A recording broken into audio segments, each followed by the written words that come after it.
You're fading out again.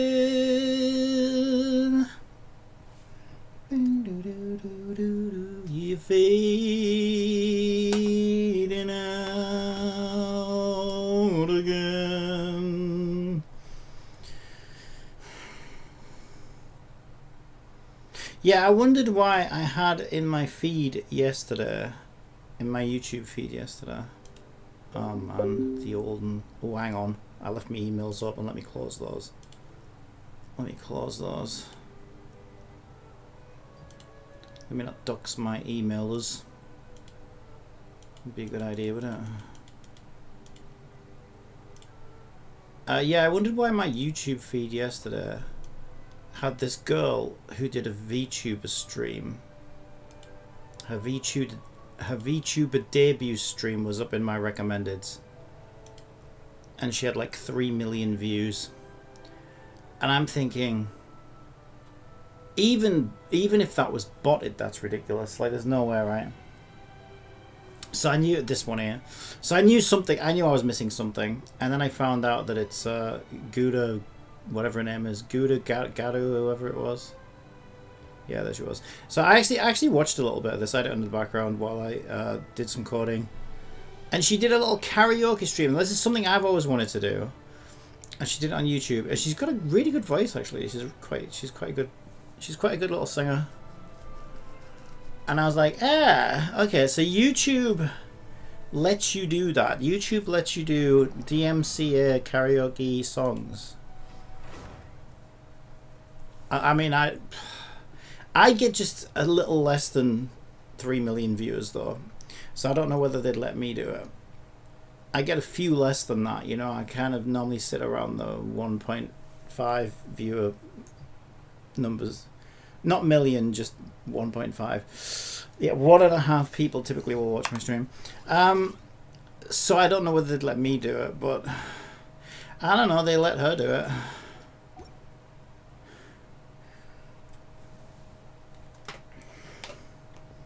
Yeah, she had a good little voice. Enjoyed it. But that's insane, right? 3 million views on your debut stream. Holy shit. That's a lot of views. That's a lot of views. My parents always say, no matter how busy life gets, you should always sit down and enjoy a proper meal when you get hungry. See, I knew the VTubers were going to be huge one day. So back when Kiz and I first showed up, and she was the only one really, I remember saying, oh my god, this is going to be huge. And it really took quite a while to catch on to the West, but I knew it would eventually, and I knew it would be huge. And I was right. I was right. Right, where are my commissions at? I'm gonna do my Genshin commissions real quick, because we still don't have Skirk, and I'm...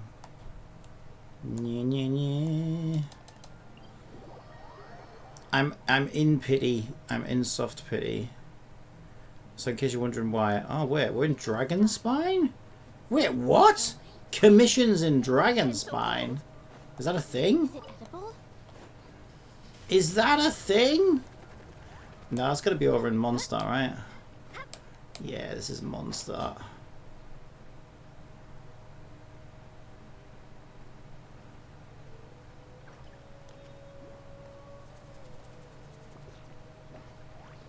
Oh my god, look at this. Is old school, this. I don't have Klee though. What am I gonna do? I used to do this with Klee. Oh, we'll figure it out. Klee was really good at this.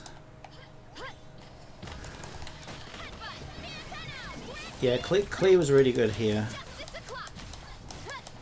All you need is Klee. All you need is Klee. Klee is all you need. Stop freezing me. Stop it. Alright, what do we do? Where's this one? What's this one? Talk to Sarah at Good Hunter. It feels so weird doing commissions in Mondstadt, I'm not gonna lie. I'm not gonna lie. How close are we? Oh my god, I need 2 more Primogems. 2 more Primogems for the next pull. Oh my god, how are we gonna get up there? Sea Lally. Oh my god, Sea Lally, how are you out of stamina? Breathe. Breathe. Okay. She won't have... She can't breathe. She's getting pissed every night. She's got no fucking lung capacity left. You little piss head. Return to the skies. Alright. Where are we going? You expect me to get up there?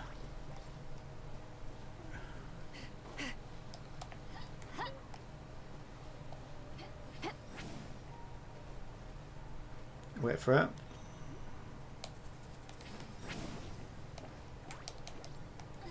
Oh, I didn't know if I'd make that.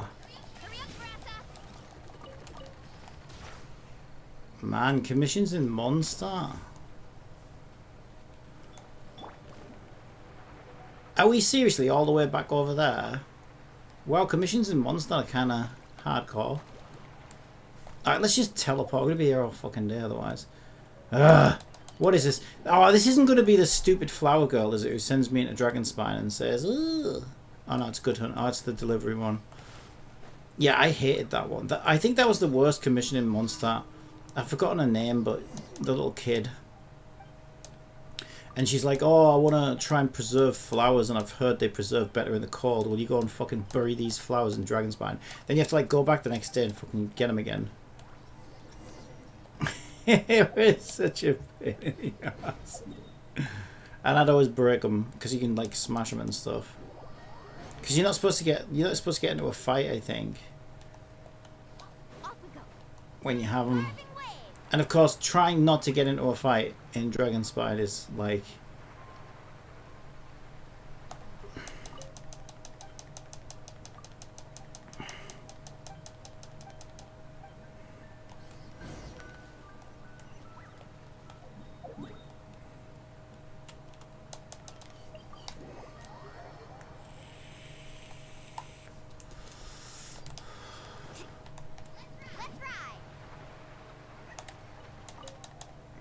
Oh my god, I don't even know whether this is it.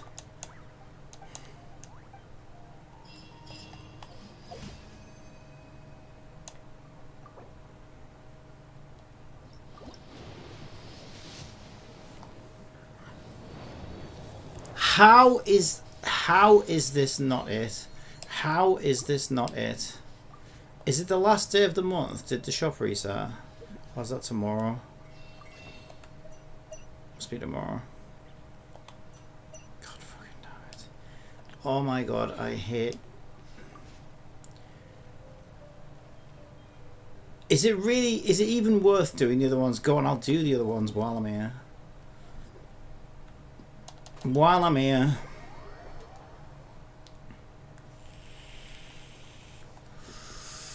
You're fading out. Oh no, just ignore them. They're not part of the commission. Wait, are they part of the commission? No, I don't think they are.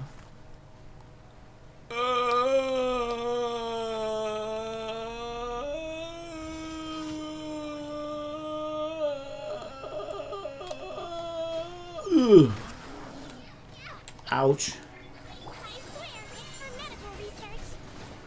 It is the best medical research. Approved by the FDA. Approved by the UK government. Starmer himself approved this medical research.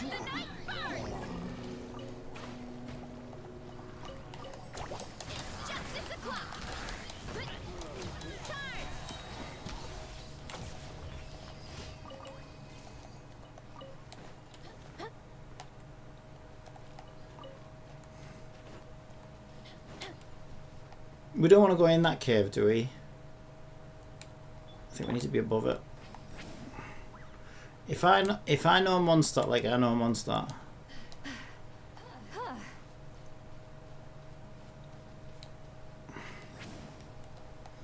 You know what else is driving me nuts, right? I hate it when I don't understand things. So, I'm hearing about this hacker in Genshin who's causing all kinds of chaos, right? And he's managed to recreate the Cave glitch or something. But like, once again, people are saying that he can delete objects out of your world and they stay deleted. Which doesn't make any sense to me at all. Because why... Why would Hoyo have copies of objects in people's worlds when all the worlds are essentially the same? Now, the only thing I can think of is maybe that's not how it works. Maybe they are object flags that can be turned on and off. Because, okay, there are certain objects that you probably want to easily enable and disable, right? Like when you make a new event, right? Wait, I don't remember that floating island. What's that floating island? I swear that wasn't there before. Wait, I do not What is that floating island? I do not remember that floating island. That floating island there, is that always there? What the fuck? I swear that's never there. What the fuck?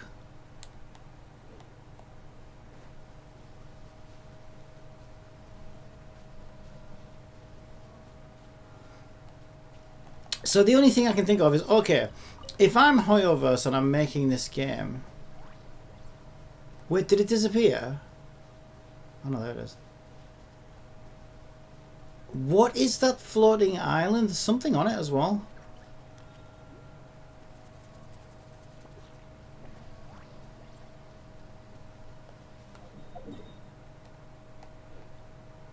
Seriously, that's not normally there, right?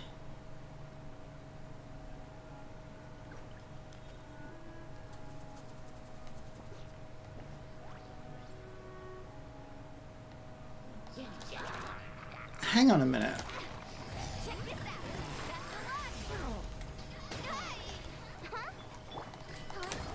So the only thing I can think is like, okay, let's say we want to make an event in a game, and you want to put a door to said event, and so you want to be able to switch that door on and off, right?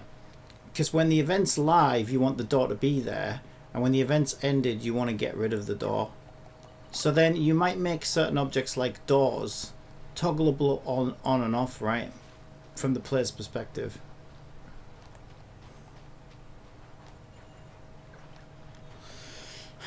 But that wouldn't explain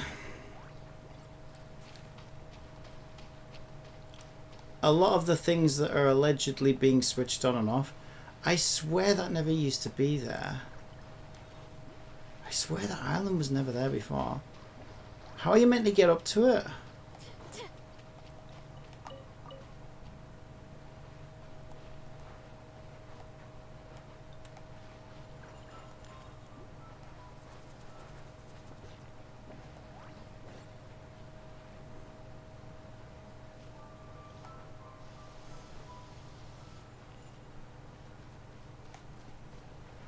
Okay, there are rings there. Maybe I'm just misremembering. That must have been a crab. Maybe I'm just misremembering. I do not remember this. I mean, it's been a while since we hung out, you know, since we used to hang around Mondstadt. Was that always there? Surely it must have been. I must be tripping right now. I just do not remember. I do not remember that. That's why I want to go up to it and see if it jogs, like, rings any bells.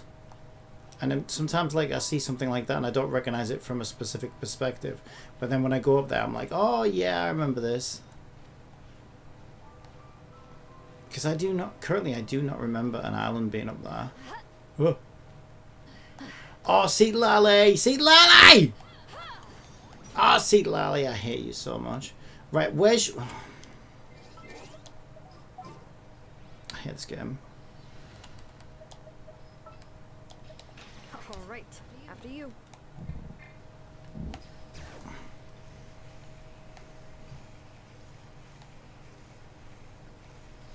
Imagine if there's like a chest up there or something and I've like never been up there. Right, where can I rest?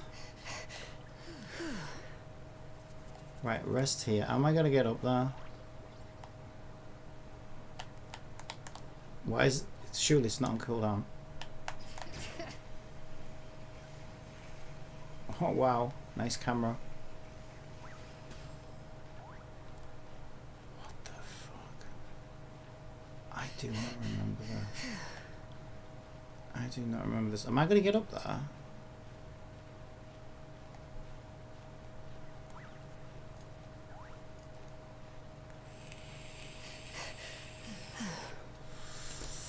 Barely.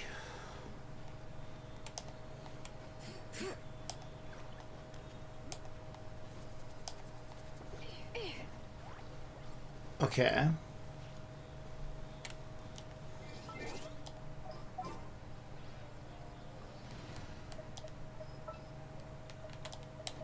Whatever you need.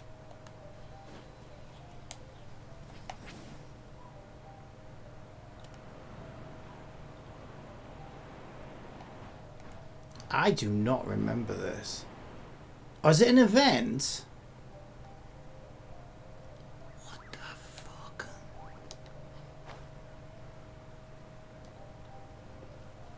Unresolved chess game.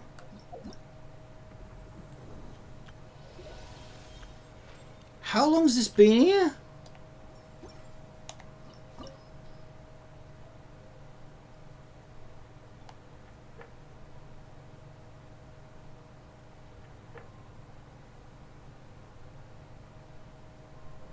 What is this?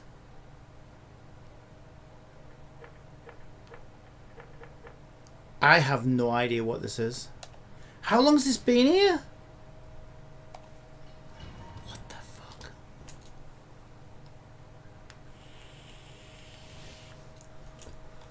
The game before the gate. What the fuck is this? Dodecor. What is happening? Chess game, king piece. What is this?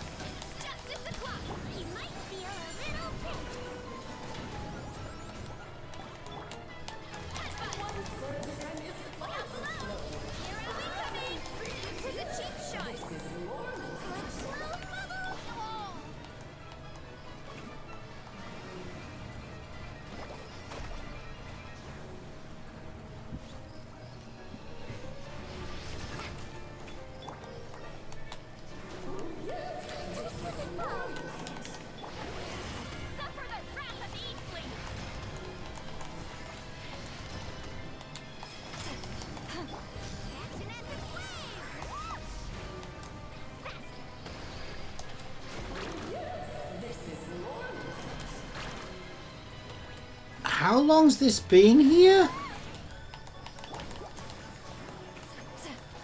Try to direct chess piece game. Said something about king's soldiers. What's the gimmick here? Oh, here we go.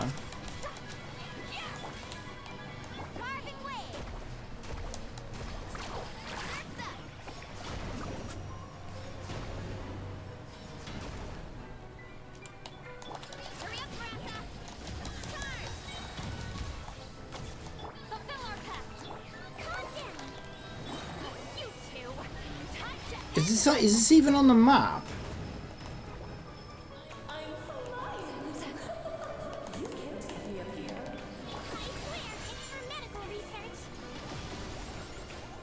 You shouldn't be up here. Did I find some like weird secret or something?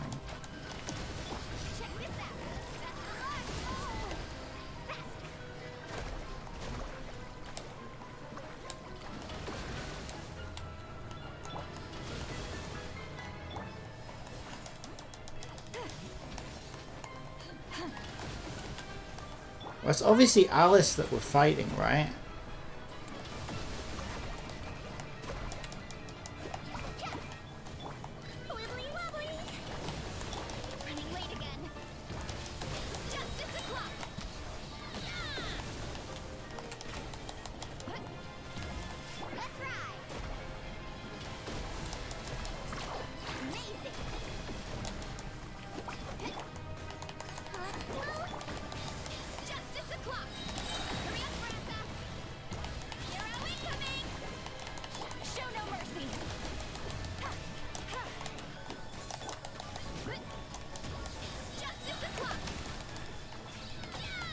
Thank God I'm not on a timer.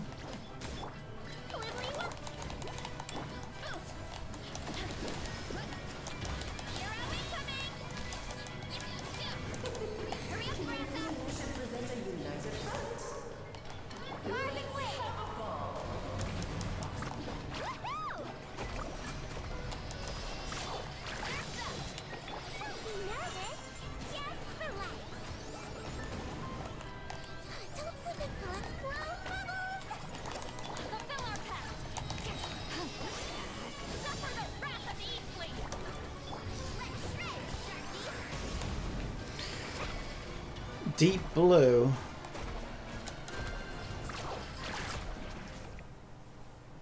Where am I? What is happening?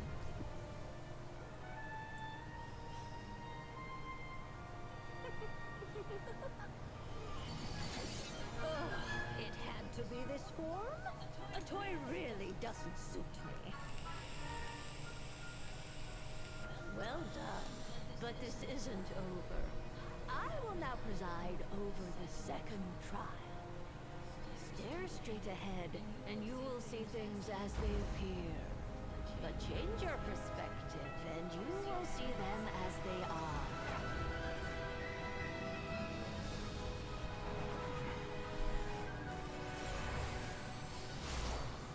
Get off me, bro. Get off me, bro.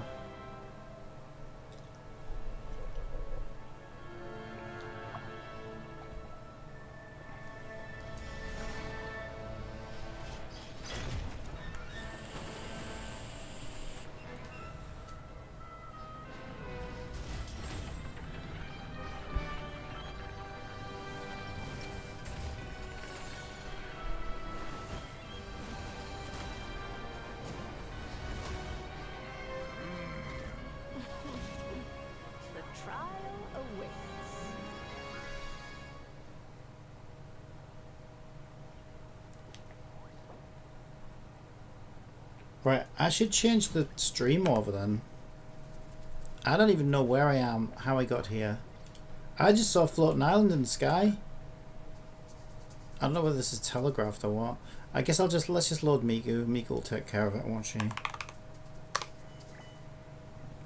I did not anticipate this.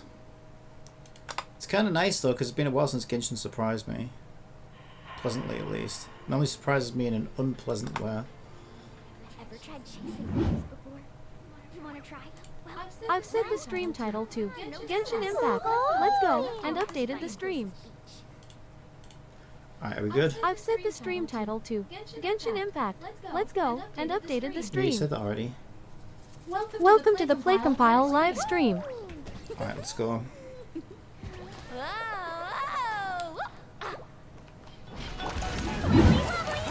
show no mercy.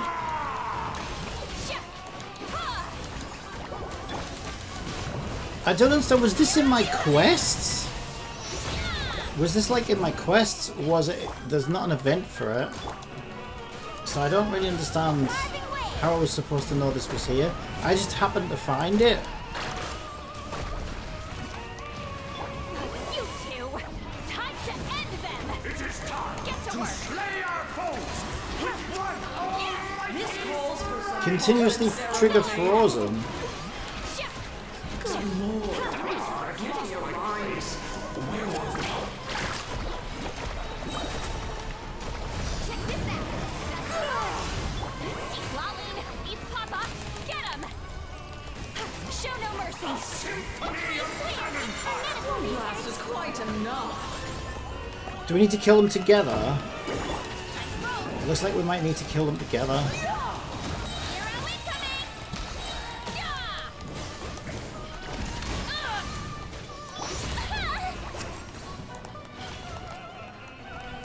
Get to work. You two, time to end. Okay, the Queen still needs a bit more work then. Hurry up, Grassa.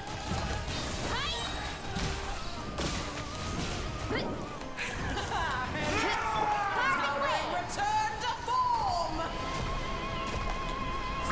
Let's go.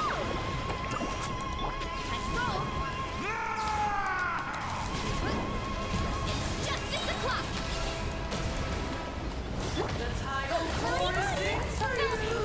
Wait, what? Stars above. What the fuck? Shit.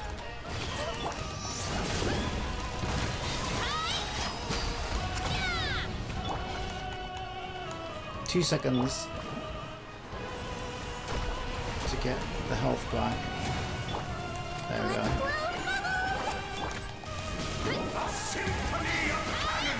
Just don't get stuck in the barrel. Get to work. Shift, fulfill our pact. Don't be nervous. Just relax. He's lolling. He's Papa. Get him. Queen still needs more work. It's time to slay our foes with one almighty This calls for some Justice pomp and o'clock. ceremony. Wibbly wobbly. Okay, try not to get electrocuted. Try not to get electrocuted. annihilation is nigh! Okay, this is like duh. Where's this been? Take me. How am I supposed to avoid that? Oh, now I'm on a fucking cooldown. Fuck you, game. How am I supposed to avoid that, really? Let's ride.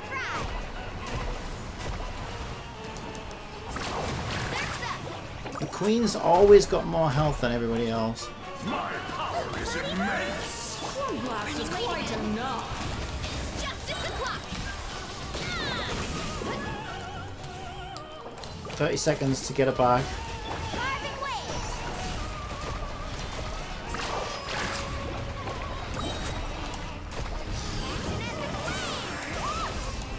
Oh, watch the surfboard. Let us dance, my dearest! 11 seconds. Remember the steps this time? For medical research.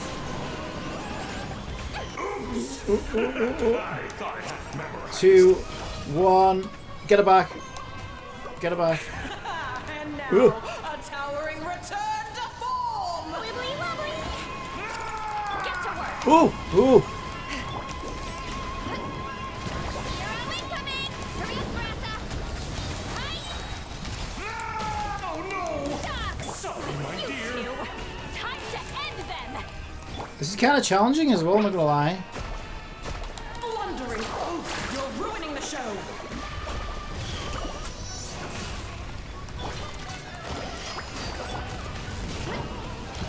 You're all incoming. Yeah. You're all incoming. Yeah. Fulfill our pact. Get to work. Suffer the wrath of Eastling. Oh, this is all getting rather dreary.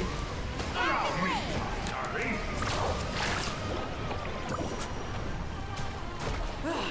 The final act is upon us! You might feel a little pretty. Shove up. Ah, come on, you bitch. Fulfill our pact. Running late again. You're all incoming. Okay, thank God she didn't res the king, because I didn't quite kill him at the same time, but you didn't really have to. Okay, what is this?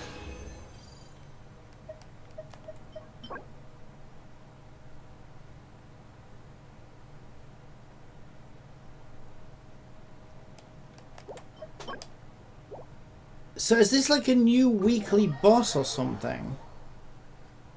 I am so confused.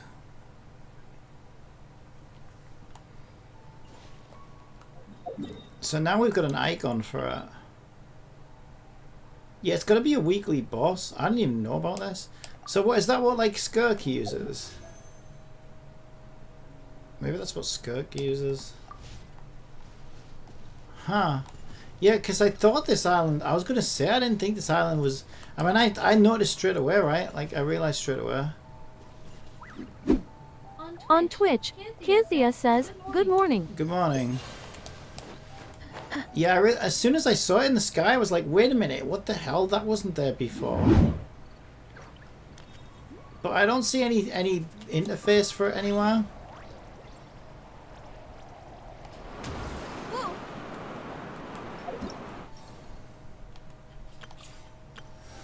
Like, it's not in here anywhere. So I didn't even know about it.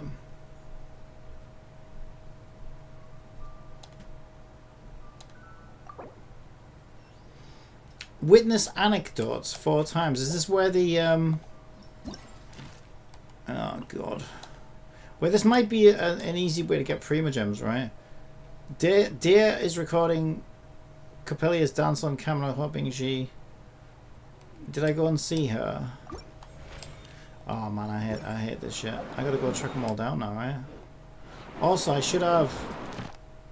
Yeah, I've got... If I go see Catherine, I can get... Primogem rewards. Where's Catherine? City's this way, right?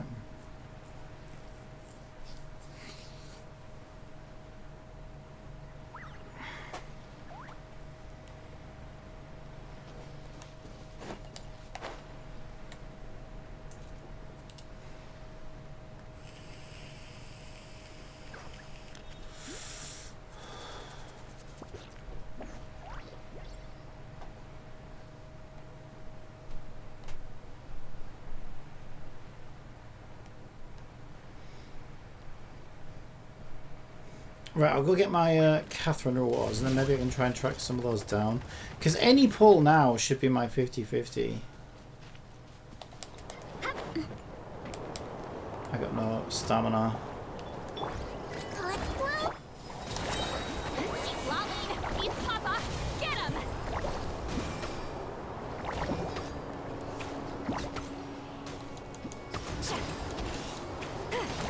Show no mercy. Suffer the wrath of Eastleigh.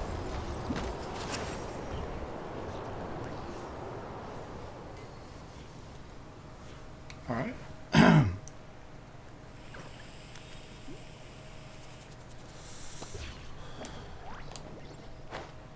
Oh, you can't get a pillow out when you're already in midair. Okay, you've got to get a pillow out from the ground.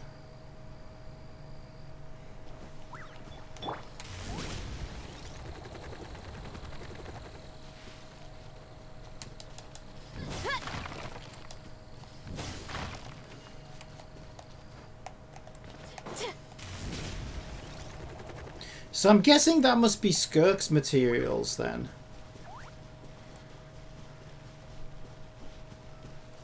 So I don't know. I feel like it seems like we're getting a lot of Alice teasers. Didn't somebody say, isn't Alice already announced?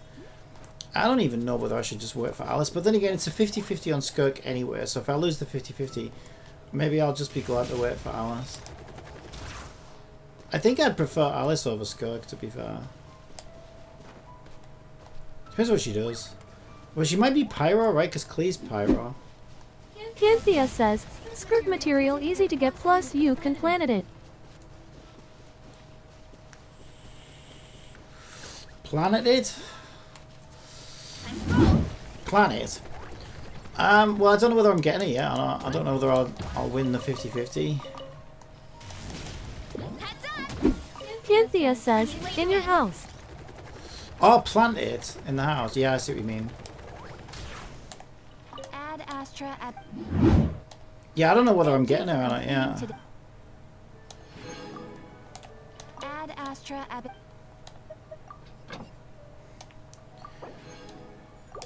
So here's the annoying thing about Skirk. She's making me go all the way to fucking Cynthia or says, something. maybe your stream luck will kick in.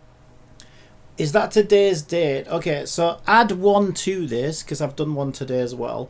So we're at 5, 10, 15, 20, 25, 30, 35, 40, 45, 50, 55, 60, 65, 70, 75, 77, 78, we did one more.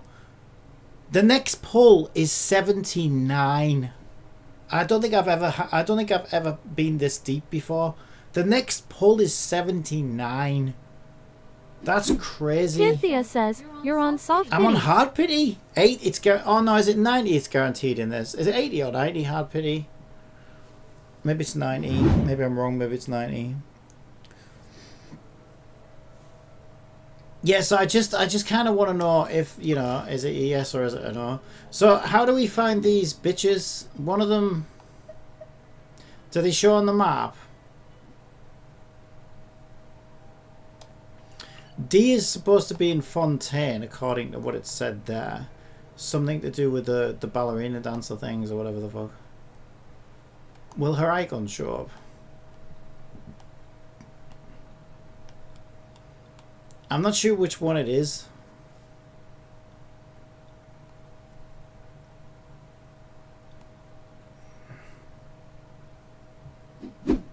Cynthia says, it's not the dancers. But what did it say? Strength is one of those things where you gotta Can use you it help or me lose it. find her? Have you done this? First clear rewards.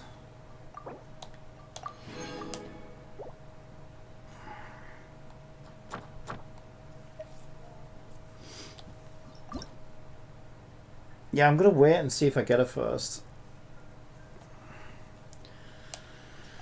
So, wanna train How with do me I sometime? find her?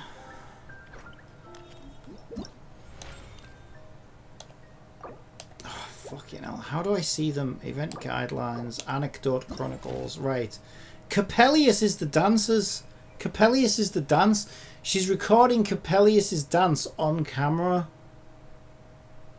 So it is the ballerinas. Capellia is the ballerina.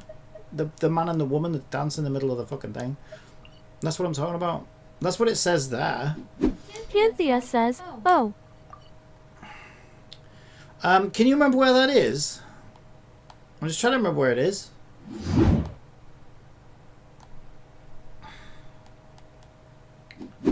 Cynthia says, it's at the right.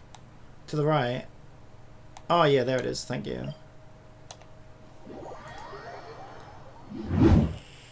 Cynthia says, where the train runs. Yeah, it's been so long since I was here, like I just don't remember. Oh my god. Time to roll.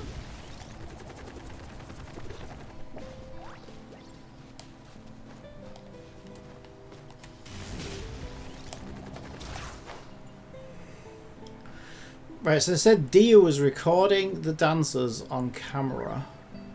Well, she's not here.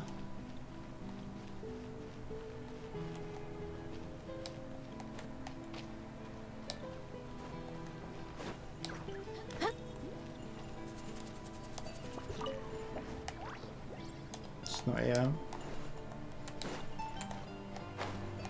I swear I already spoke to her though around here, because I remember like bumping into her when I was just doing my commission, so I like talked to her, but it hasn't ticked her off or whatever. Where the fuck is she?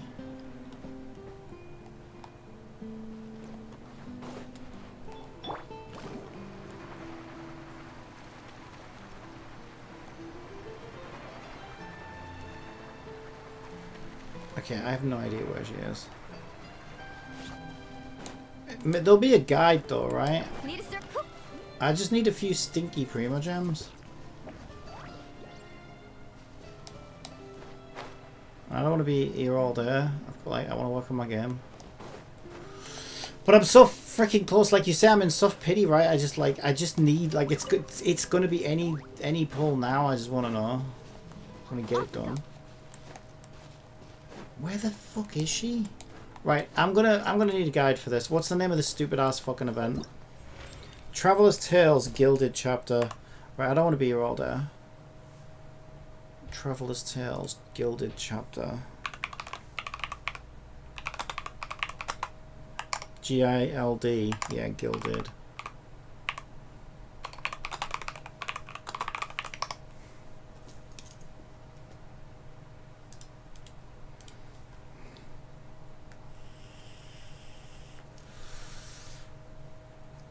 Visit different characters.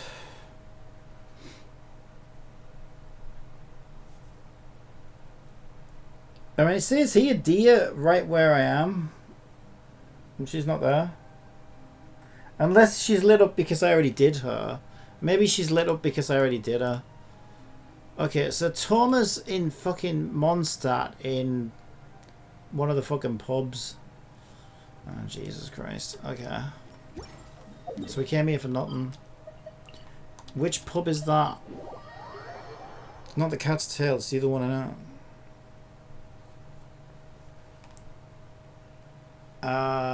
Where the fuck is that?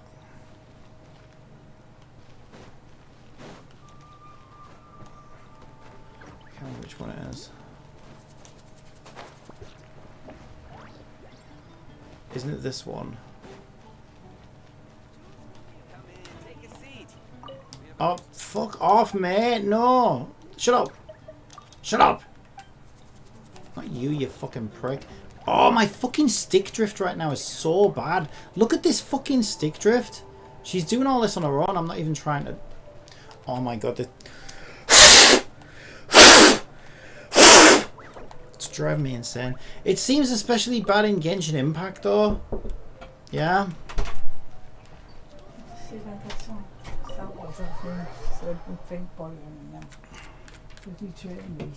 Yeah, just watch me wires. I was going to buzz in my ear all day. Is there any way for me to take that? Oh no, don't do that, Mum. No, but I said watch me wires. Let me get it out of the way for you.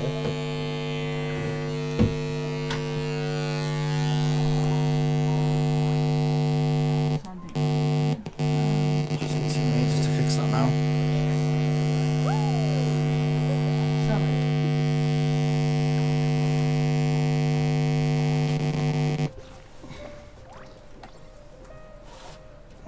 Nowhere else you can put the ones that you need regularly from there. No, I don't need these regularly. It's just I don't want my feet burning and bloody training again. I've got some time around.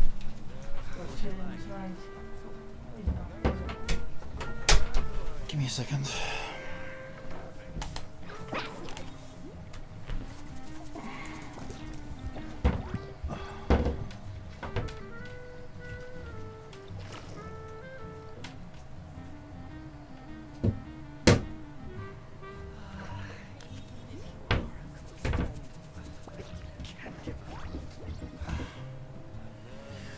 Right, hopefully it'll be okay.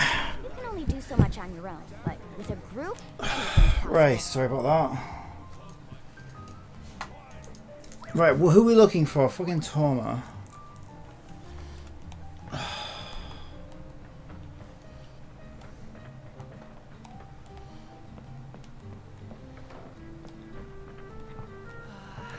Am I in the right fucking place?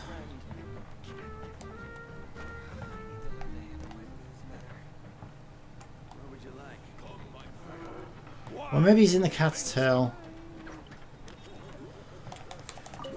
Oh my god.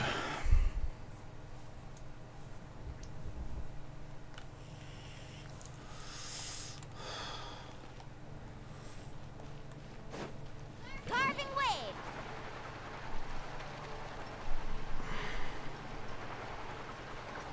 Which is up here. Need a surfboard? I can't get these on. My feet must have swollen.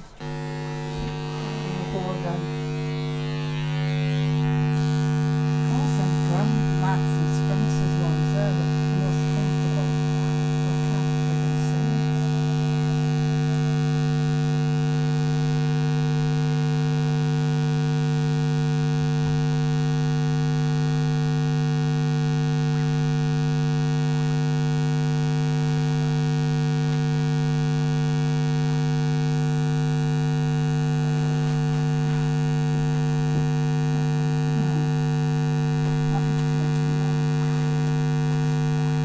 Ever tried chasing waves before? You wanna try? Well, come on, no time like the present. I'll help you find a place. Watching to me.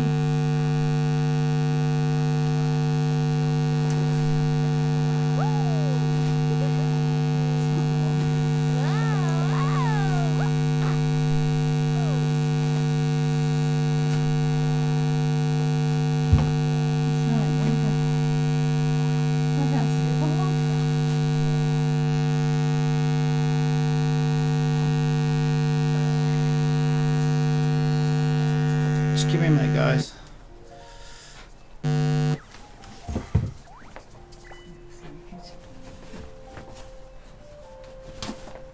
That's not it again.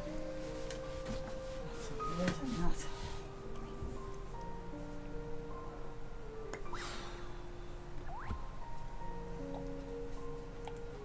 only do so much on your own, but with a group, anything's possible.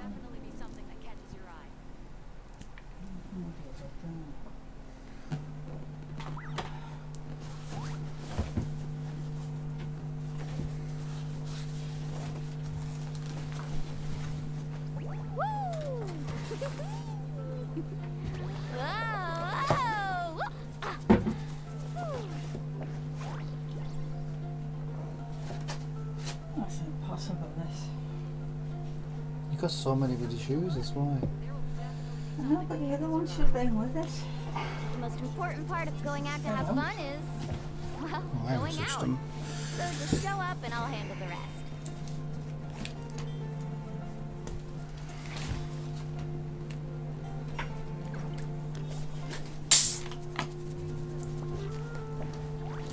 Let's ride!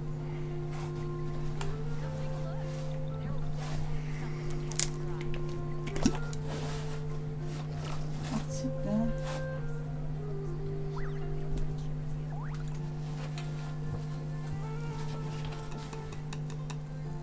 That's it.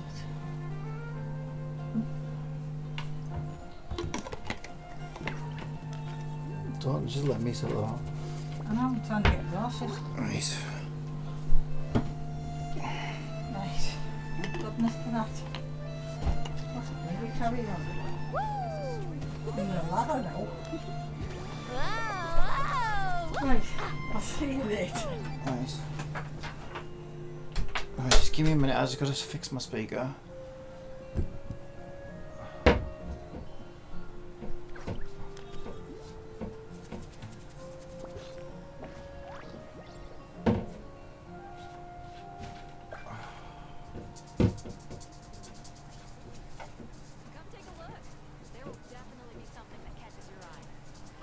Okay, now the handle's broken. Give me a second, I need a screwdriver.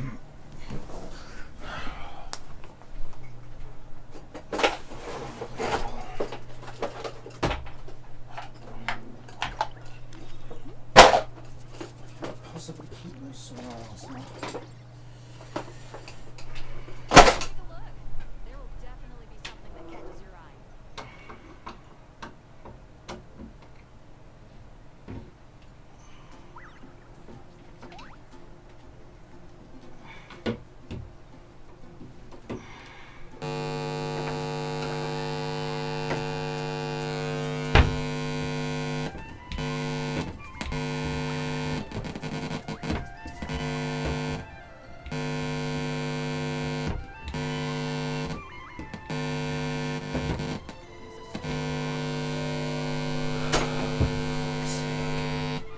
This is unbelievable. You can only do so much on your own, but with a group, anything's possible.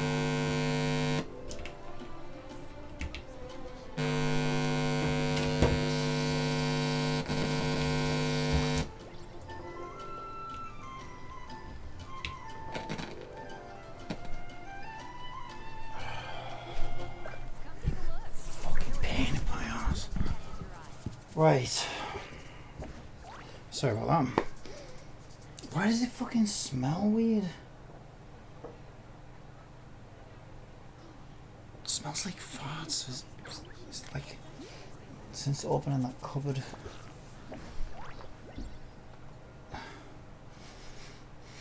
That's really weird. It's like a farty smell.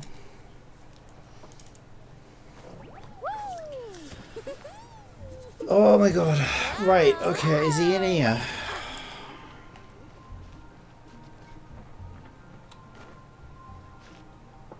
Oh, Milani, will you just go in the fucking cat's tail? What a fucking day already.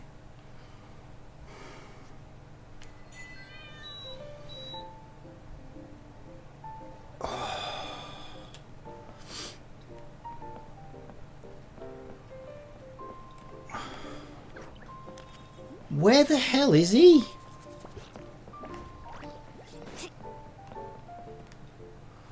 Oh my god, this is actually going to drive me. All I need is like a fucking pull or two just to find out if I'm getting fucking skirk. It's like fucking the world's greatest Mission Impossible. That's exactly where I was. That was the first pub I went in. That's upstairs on the balcony. He wasn't there. Are there like certain conditions when he shows up, or like what? Similar to the previous event, you could visit different characters in various areas and listen to their stories. The characters will be immediately marked on the map. Pfft, they're not. Visit more than 5 characters if you miss a day or grid, so it's time gated as well.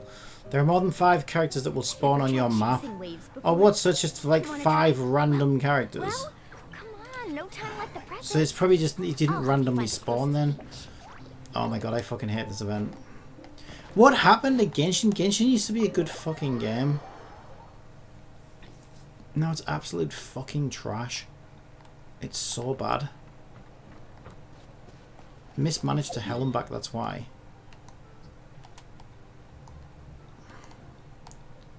So what am I supposed to do? Just scour the map and look for fucking character icons? Like, there's got to be a way to find out where they all are. Surely.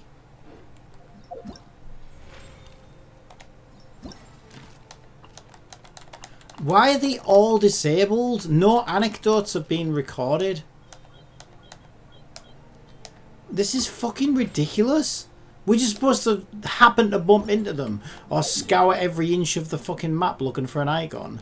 This is fucking pathetic. What the fuck ever happened to Genshin? This is the most mismanaged game in the history of games. Absolute bunch of pricks.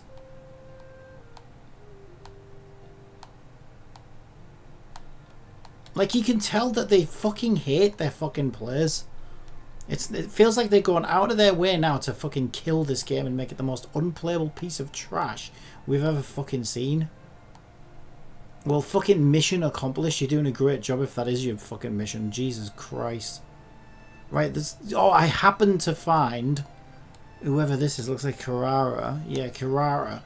By Wanmin Restaurant. So you literally got to scour the map and look for icons. Oh, wow. I swear in previous events that they've had like this, you could like track them and it would show you where they were.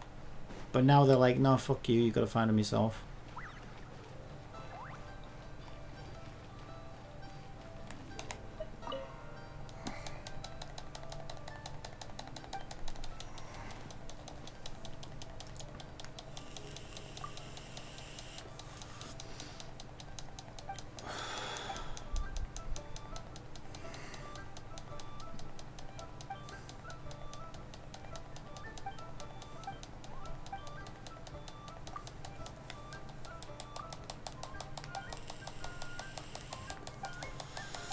Unskippable fucking brain rot dialogue.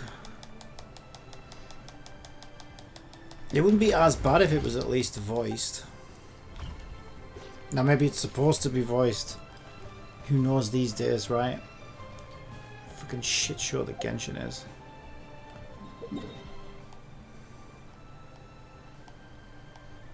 Right, so now I've got to scour the map and hope to find another icon, I guess. Did I even get anything for that? I didn't feel like I got anything. We're at 48 Primo Gems. I need to know whether this is actually giving me anything, because I am not going through this fucking bullshit if I don't even get anything for it. Oh, I think the rewards come through the event page and it's like in groups, right? Like 3, 6, 9, the way they always fucking do it. So I probably didn't get a reward specifically for that one, but it probably counted towards the next tier of rewards. This is fucking abysmal, this. I'm just supposed to scour the fucking map and look for icons. Are you fucking kidding me? How big is the fucking Genshin map now? Well, it sure zoomed all the way out at least.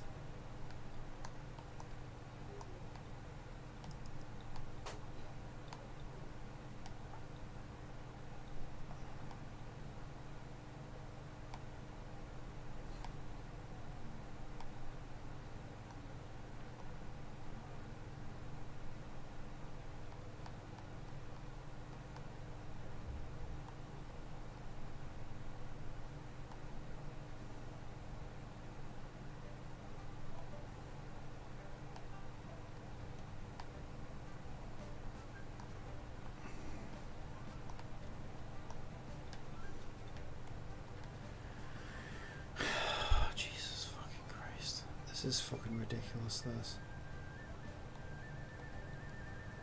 Is this the dev's idea of fun now, is that? Right, we got fucking Yai Miko down by here. Alright, see you in a bit.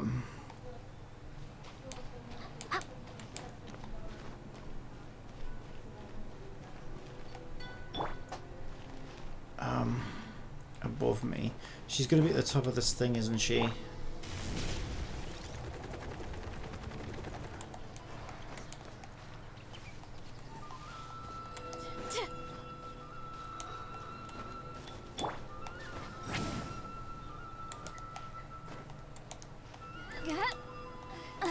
I'm tired already. Can Veressa use those zip lines? Let's go. She's electric, right? I can't remember how they work. I used to use Kaching back into there.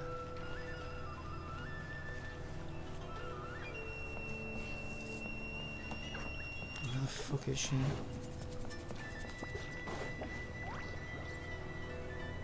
Hello, traveler. Are you here for a fortune slip?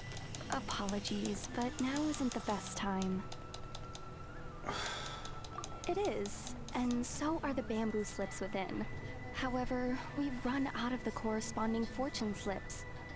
That is, the paper slips expounding on the fortune. Police! That depends on your fortune.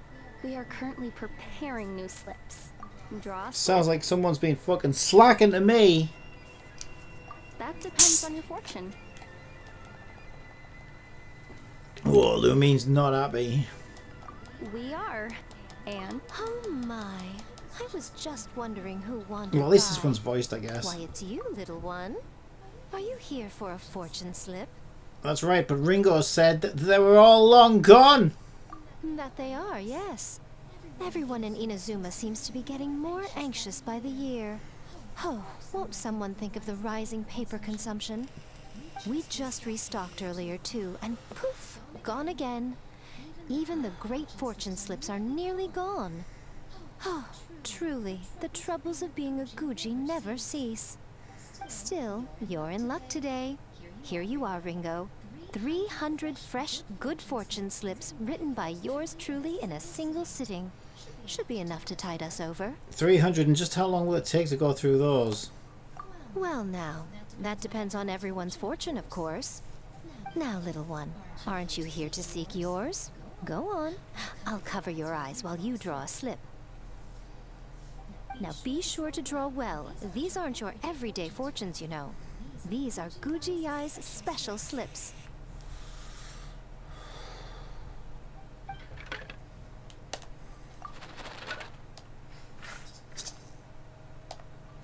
See? Ringo was right. Yours is a great fortune after all. Does this mean I'm winning the 50-50? Oh, come now. You're in the Grand Narukami Shrine. Is it so strange that my ears would be a little sharper within its bounds?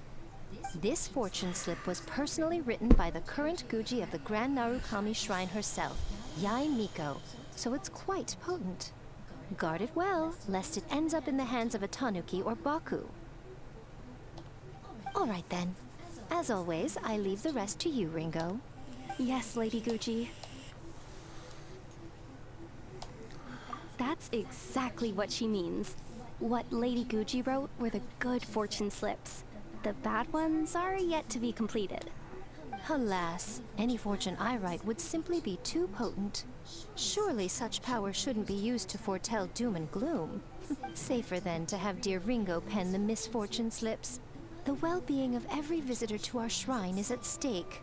Now, I'm off to write the modest fortunes. Do enjoy your wonderful fortune today, little one. Well, she still look pissed off.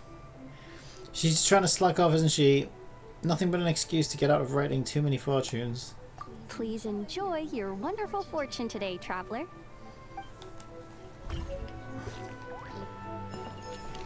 Okay, so go on then. Oh great, my thing expired.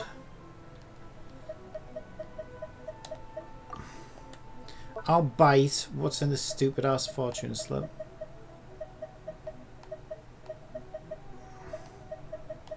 What's that? Keith Sarian cart.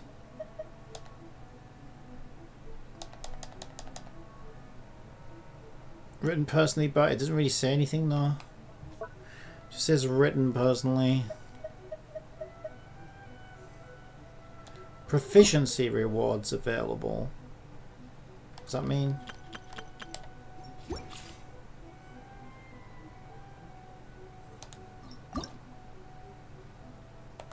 What does it mean by proficiency rewards available?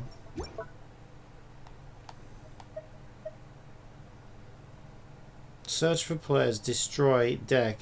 Where? How do I get these proficiency rewards? That might be primo gems. Oh my god, I hate this game. So I still don't have a single extra fucking primo gem after all that. Even though I did 2 more.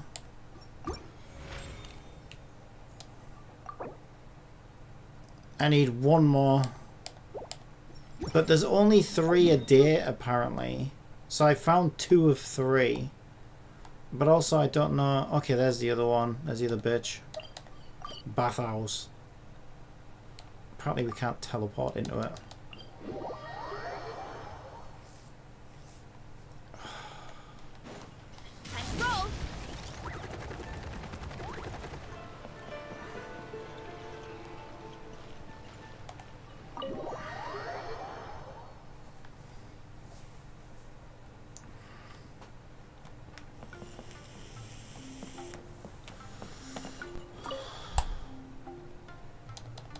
Excuse me.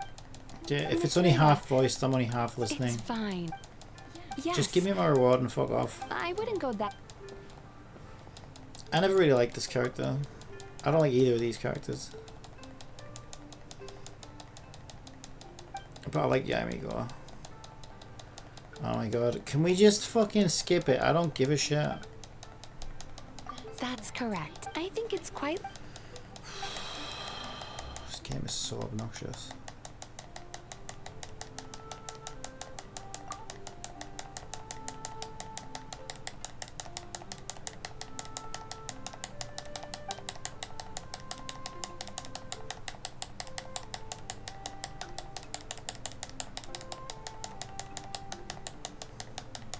It's just as the letter said. Her symptoms are extremely severe. However, perhaps it. This fucking game, seriously.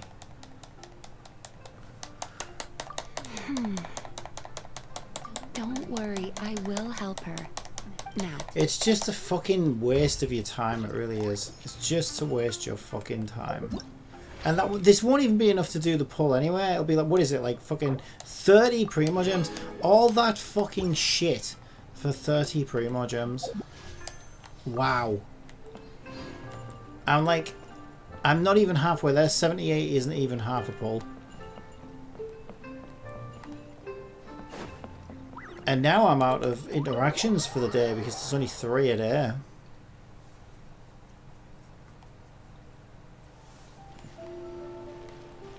Oh my god, I'm genuinely starting to hate this fucking game. I really am. I don't know what the fuck happened to it. It was so fucking good back in the day.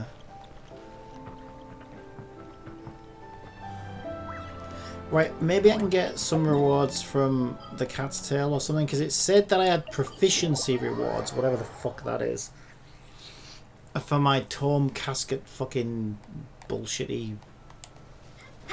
What do they call that? Stupid fucking card game that they do.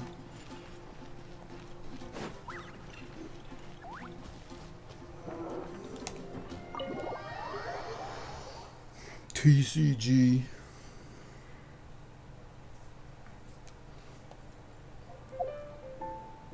So how do I get that cat icon there?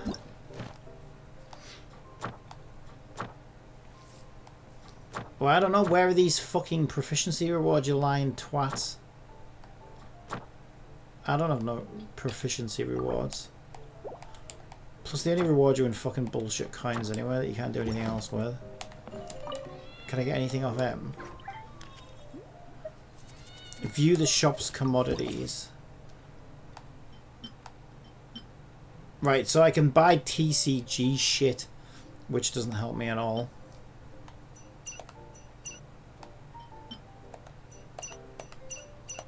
Wow. So, complete waste of fucking time again. Yeah, so just like, fuck you, the game says, basically. You get fuck all. You can spend all day having your time wasted and we'll give you fuck all for it.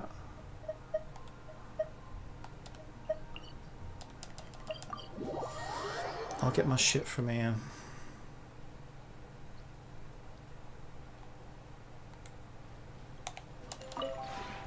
This realm is...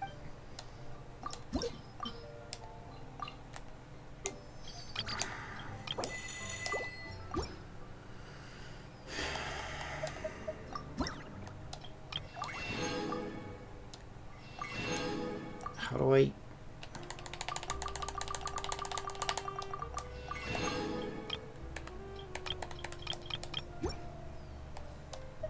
If you ever have... Shut the fuck up.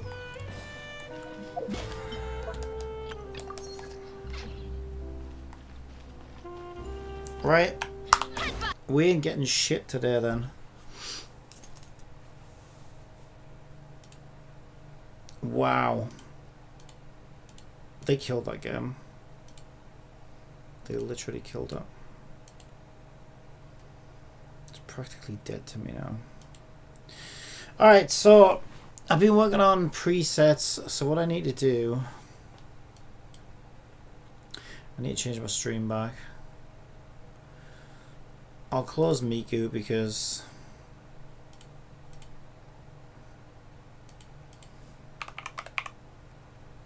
we're just going to be in software dev. Also, I don't think Miku's changing the stream over here. She's not changing the stream over on Kick for some reason. Whatever. I want to be back in there for now anyway. I'll look at that later. Can't do everything all at once. So what I'm going to do is so I've got a presets thing here. And I need to register. Essentially, you can have 8 presets, party presets. So I'm going to have 16 buttons. So I'm going to register the 8 buttons to load a set and the 8 buttons to save a set. So I'm going to do presets use. And then I'm going to dupe this and change the color slightly. Let's call it set and presets set. So let's change the color slightly just so it looks a bit different. I was going to go with red. If green is load, does red make sense to set? Red's a bit aggressive. Let's go for a purple looking. Red's a bit aggressive. Okay, and then I'm just going to change this text to say select a party preset to save, and then I'm just going to go through each of these buttons. I have to actually go in, oh Jesus. I have to actually go into every single button's text component as well.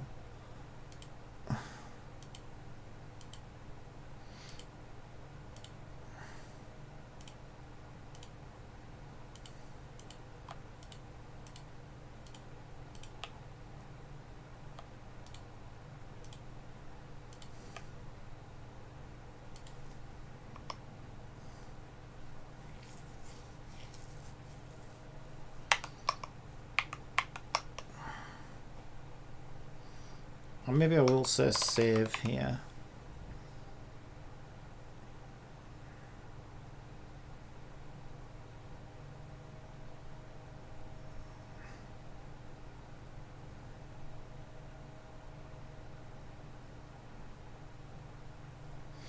Yeah, we will call it save.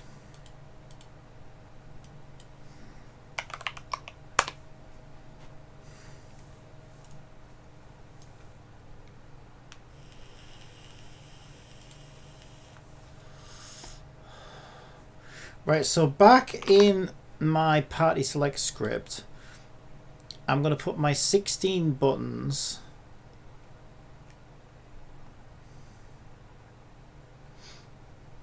So this is presets save. These are presets use.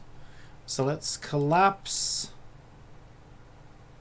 save for now. And I'm just going to painstakingly add all of these buttons in. So that the first set of buttons... Actually, let me just do something. Just going to lock that panel.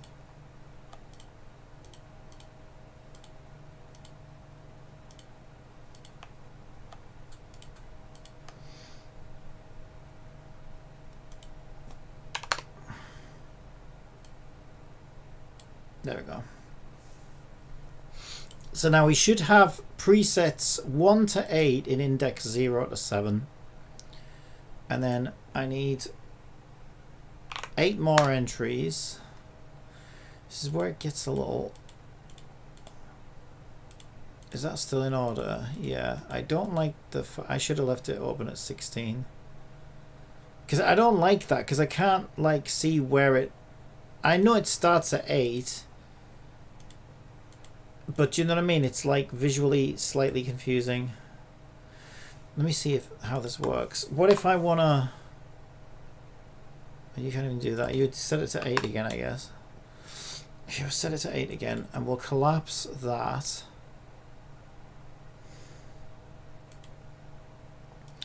And we'll expand the save.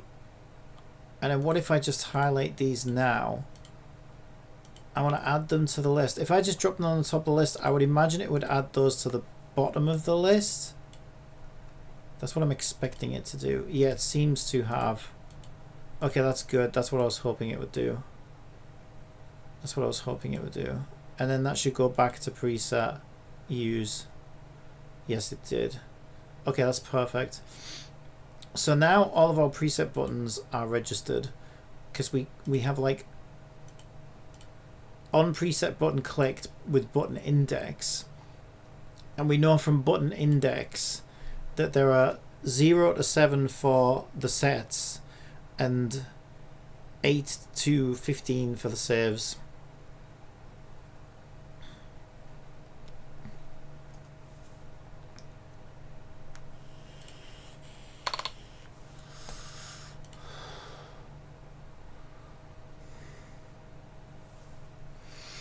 Let me just first make sure that the debug's working so that it knows what we're doing.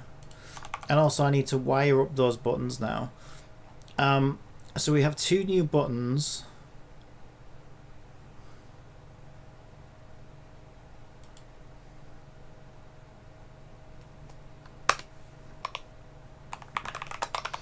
So we have a public button of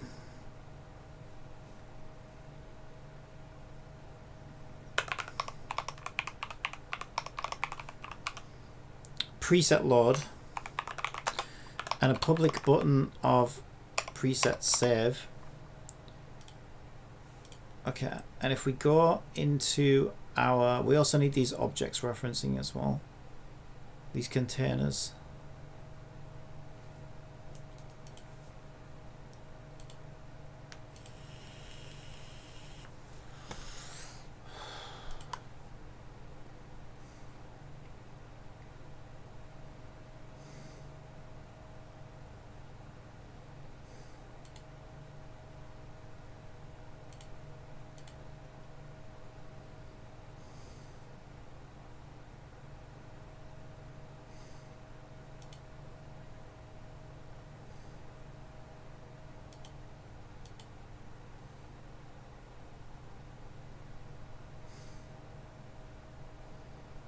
Wait, why is that?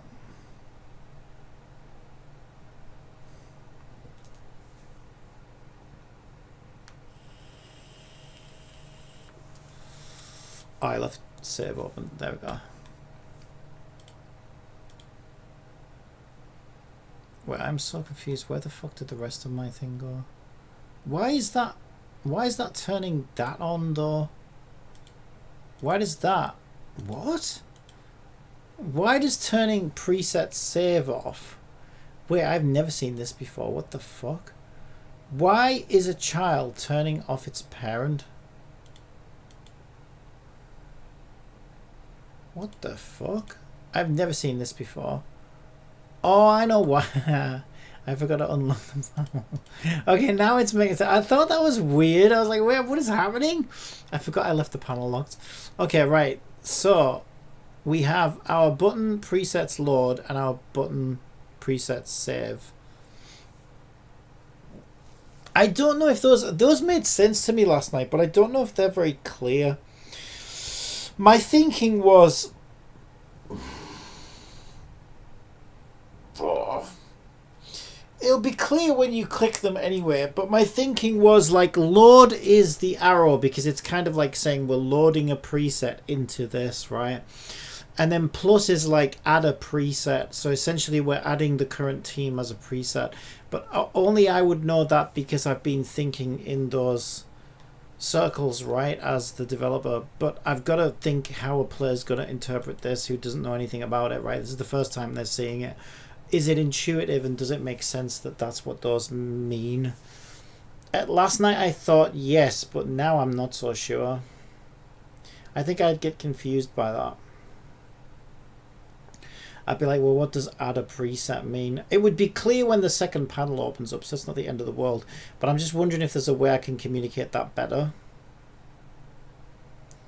Because there are like semiotics. So the study of semiotics is the study of signs and symbols.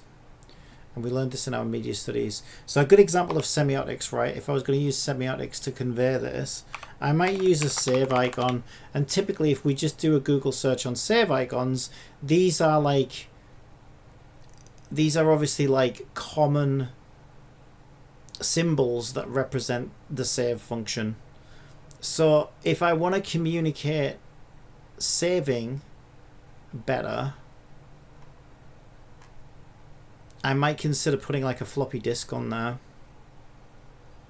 And I think communication, like clear communication in UI is very important.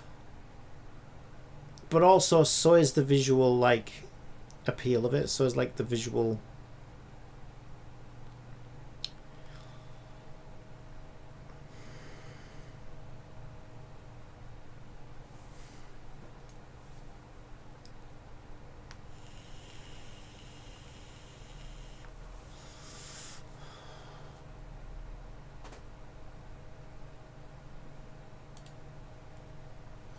this one is quite good, it's quite clear.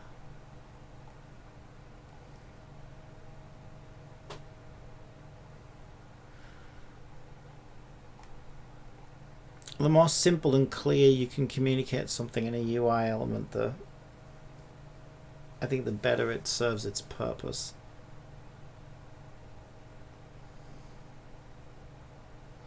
If we invert this one, we'll get a similar effect to this.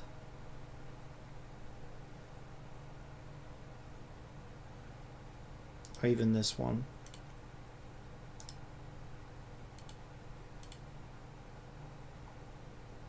This is where it tries to charge me $6 grand to get it. Okay, so all of this was based on Ethereum Restart's party system as well, by the way. And so far we've got everything except... Actually, we've got a slightly better system than this, but it's missing one function, which is the filtration system. Now, I've decided not to bother with the filtration system because it's more trouble than it's worth for my game. Why do I say that? Well, because my game's not a real gacha game that's going to continue service. So we are limited to 20 characters right now, or maybe it's 21, I can't remember. It's either 20 or 21 characters. So does a filter system make sense for a game that only has 20 characters? Maybe, but it's a lot of work, right? Maybe I will, I don't know. I don't want to be lazy, but I also think it might be overkill for a game that's only ever going to have 20 characters. Do you know what I mean? And like, I still have to make it all. Okay, so if we invert this symbol, we want the white out of it. So I'm just going to delete everything else and grab the white. And we're going to go back to back. I'm going to go back to my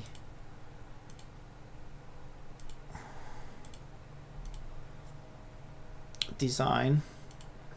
And so where I was using text there, what might be a better solution to communicate clearer what this does, which is quite important, would be, actually that looks quite good, I gotta be honest. I didn't know what it would look like. Sometimes you need to see it as well, but no, that actually looks pretty good. And I think that's a lot clearer what this does, right?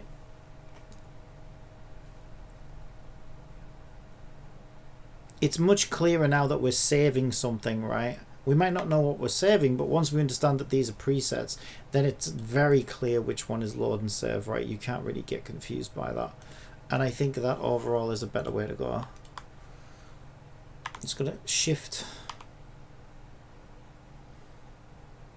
That must be the...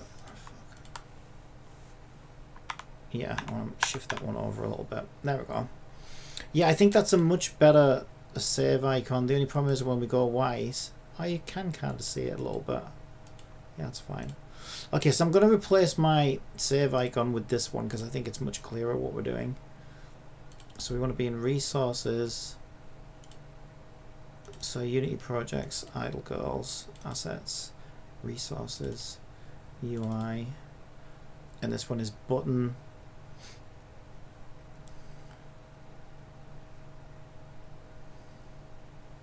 Set add 0, and this one is button set add 1, and the zeros and ones are basically just the hover offs and ons.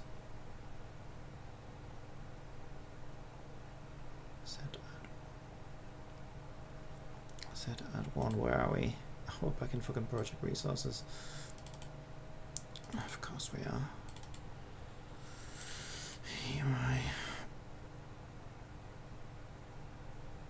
Why isn't it showing? Why isn't it showing as the most recent save? That's kind of weird. Am I in the right place? No. Okay, that explains why. Yeah, I knew something was wrong. There it is. This is just one number 1 on there. Okay, so that should update the icon. There we go. That looks much clearer now. I instinctively know that I'm saving something at least. So once I understand that they're team presets, then it's kind of abundantly obvious that I'm saving. Now in the same vein, if we look for a load icon, typically it's usually like a folder type thing, isn't it? A load icon. I mean, that's more like a loading, right? Like we're loading. Maybe open icon. But yeah, it's this kind of thing, right? Usually.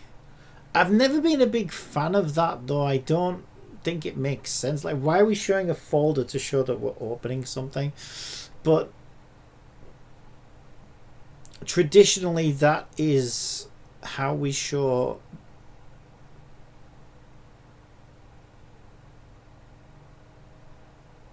loading usually. Okay, I think this one's pretty clear and pretty interesting. So let's try and work with this.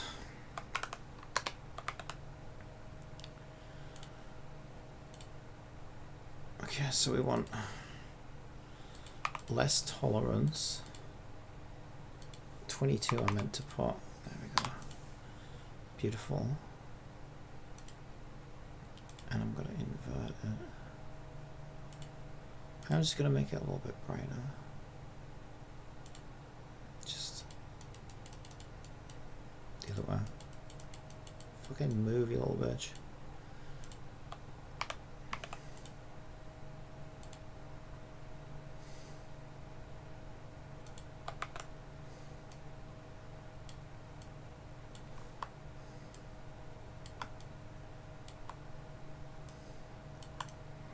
Yeah, I think that's a lot clearer now, which one is load and which one is save. Like what these are actually doing.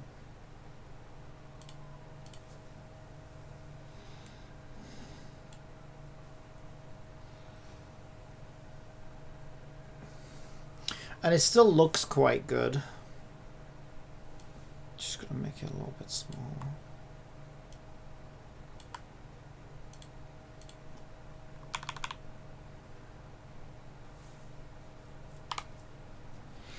Yeah, okay, I think that's good. So now once again I'm just gonna replace my icons, iDLE, assets, resources, UI. This one is button set 1 and the invert is button set 0.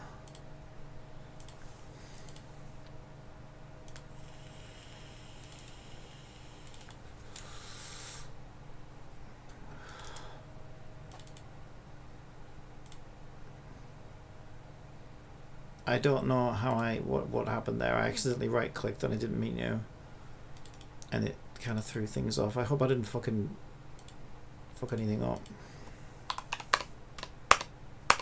I don't think I did. Okay, so now we are using the, yeah, I think that's much clearer which one is load and which one is save. Much clearer. Okay, so now I'm just going to run it and make sure that we are able to detect when we're meant to be loading and when we're meant to be saving by just verifying the debug message lines up with our expectations. So let me just go to party select and run it.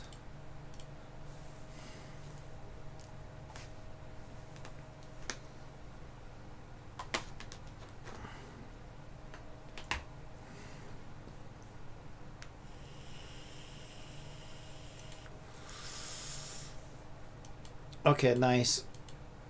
So this is looking pretty good. I'm quite liking this. I think what I do want to do is make these, they are slightly transparent. I think they'd look better if they were just completely solid. At first I thought they looked a bit naff completely solid, but now I think they'd look better. It's funny how I've changed my mind drastically since last night on both of these things. I just think it looks messy, slightly transparent. Okay, and I also haven't wired these buttons up yet, yeah, so I can't actually test that thing. But what we can do, right, let me show you what we've got. So what we have right now is you can click a character and it will select position 1, 2, 3 and 4. And if I want to change 1, I can go and change 1 without affecting the order. Because I fucking hate these games where you remove 1 and 2 becomes 1, 3 becomes 2, 4 becomes 3, and they all move along to make room for the new one. It's like, no, I like my characters in a certain order, so I hate it when they do that. So I wanted to make sure mine didn't do that, and it doesn't, so that's good. It works exactly the way that I like it to work. And fuck everybody else, right? I'm making it. So, yeah, it works exactly the way I want it to work. I think that's the better way, though. I really do, because I do think that people do that, right? I think people sort of, I don't know.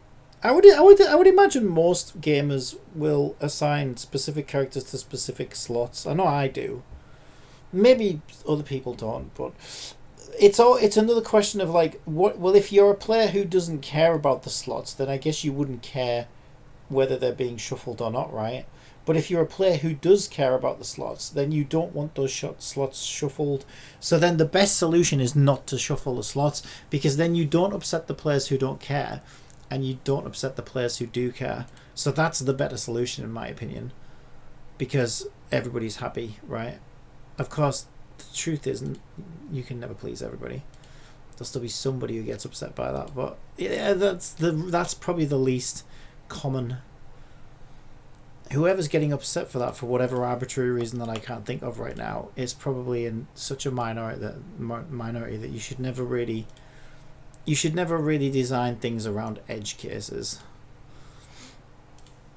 because they're edge cases, right? And edge cases are used to being awkward little shits who aren't being catered to, because it's pretty much the definition, right? So they'll probably used to it anyway. Alright, so I'm just going to try that again. I just moved it slightly and I made the icons fully opaque. Yeah, that looks nice. Nice. I'm gonna add a hover effect to these as well. But yeah, I can select, so I can choose to build a party. Also, this system, what this party manager does is we give it something called a scenario index. So a scenario index is to say, okay, maybe this is a weekly boss that you're farming mats on. Maybe this is a specific boss level at the end of a story chapter. Maybe it's something like this, right, where this is the race mini game. And what this allows us to do is I've made it so that each scenario index can go in both dimensions. What do I mean by that? What I mean by that is we can either count at 0 to infinity, okay, and these are internal, I guess, let's call these game scenarios, right? So basically levels and game modes that the game offers. So I'll explain how this party system works, and then we can go into the negatives. So we can go from -1 up to -infinity. Well, actually, we actually go from -1 to -8 because we're offering 8 custom slots.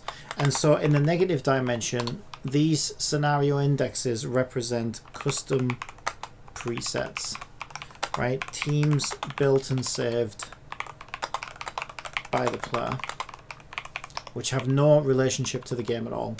I mean, they do, but not, you know, directly. So by having a system like this, here's what I'm able to do. I'm able to say, oh, hey, this is the racing minigame. So let's give you an example. And let's say I call this scenario 8. What my party system does is it saves scenario 8 and it saves the team indexes. So you're using character 004, 008, 009, and 0012, right? 012, for example. And it saves that into a key value pair in Unity save data in the cloud.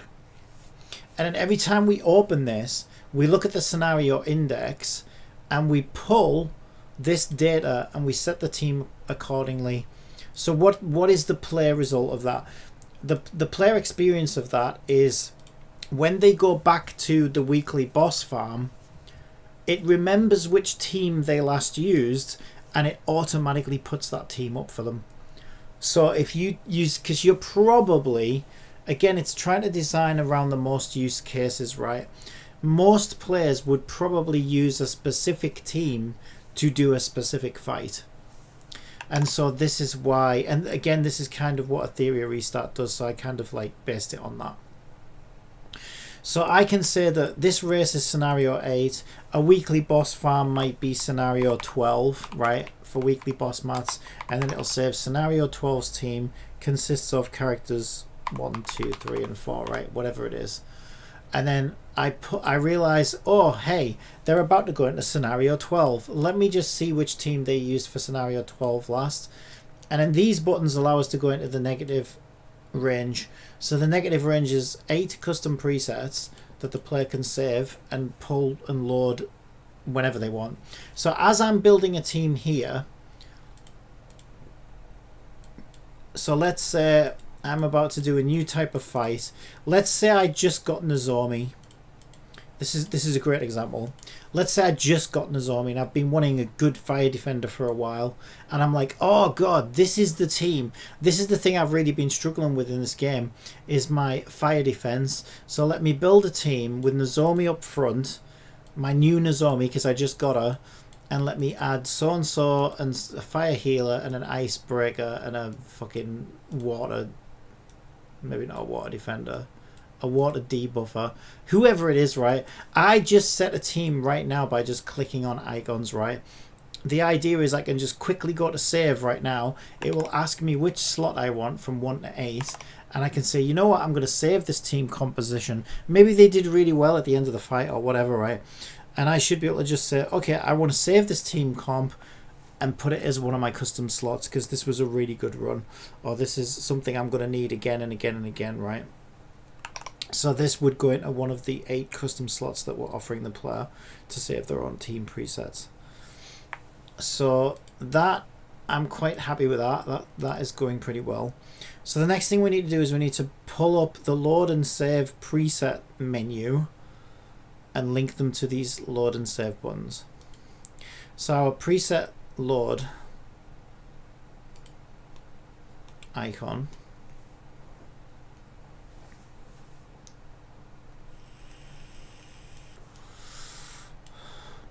would be the set use. Let's just make things consistent again. Let's just call it load and save. I was avoiding it for the longest time because I was like, should that be the name? But yeah, let's just keep it simple. We've called the variables load and save, so we should call the items load and save, and then I don't get confused later on. Our buttons are already linked. Now we just need to go in and add a listener for load and save and a handler. So in init, I want to say button preset load on click add listener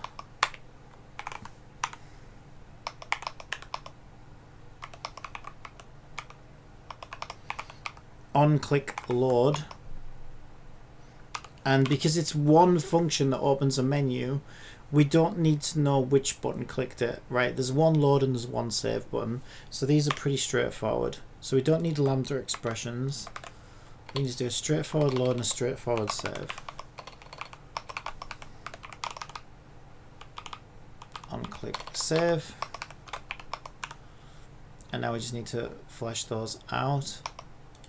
So we'll do void on click load. There's something else I want to do as well. On click save. Okay, so on click load. Now we need to reference the panels themselves.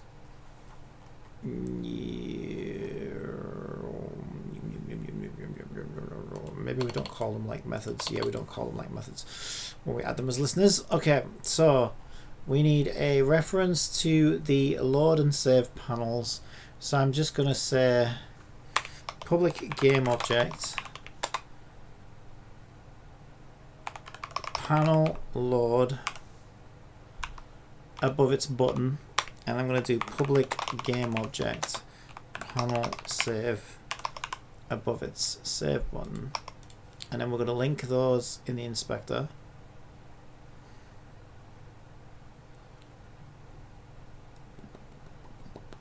So there's load and there's save. So we've got load and save. These want to be off by default. Oh wait, no, sorry, that's the, I gave it the wrong thing. I gave it the wrong thing. I gave it the wrong thing. Right, it's because I called it presets use and presets save. So again, let's be consistent. Presets load and presets save. It makes things easier to find. Because if you're looking for load and you called it banana because you were feeling super creative that day, you might be looking for a while, right? If you know you're looking for load, you'll find load a lot quicker. If you know you're looking for save, you'll find save a lot quicker than coconut or banana or apricot or whatever the fuck you decide to call it that day. So let's keep the naming consistent. This is why I always love consistency. Consistency is king. Alright. Then in our little open load and save functions, we literally just need to enable those objects. So we can do panel load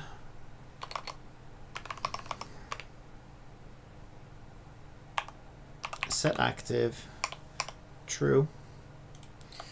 Panel save set active to true. Apparently we don't have a panel save because I spelled it wrong.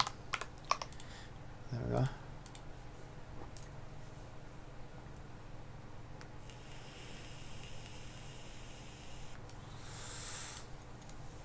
Alright, so let's test that.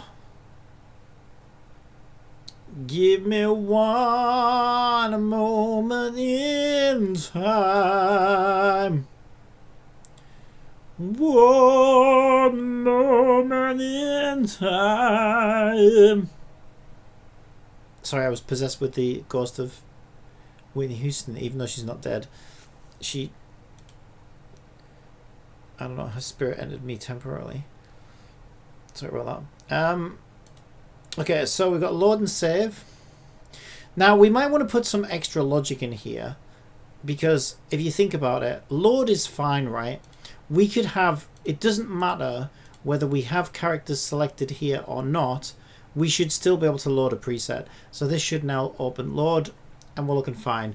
Now currently we don't, this back button doesn't do anything, and I want, this is what I want to do, right? Because I've been wanting to add this back button. So in the theme of the game is about battling online toxicity and everything else. So I think it's kind of fun to have like an old school internet back button to close all of my UIs, and I want it to be consistent. So what I'm going to do is I'm going to create a back button system that can be applied to any of the UI elements so that it's again consistency, right? We've got a little gap here, so I'm just going to need to polish that as well. I need to like pull this down a little bit so we don't expose that little gap there. And because I can't currently close this panel through the UI because that back button isn't wired up yet, I'm just going to close that. So we know that load works correctly. Save should also work. Yes, it does. Brilliant. But here's the problem. The problem is, let's say I haven't selected anybody. Well, there's nobody to save. So if I click save, so this is another thing I probably want to do today, is to come up with a message box system. So there are two things. Let's just flesh this out.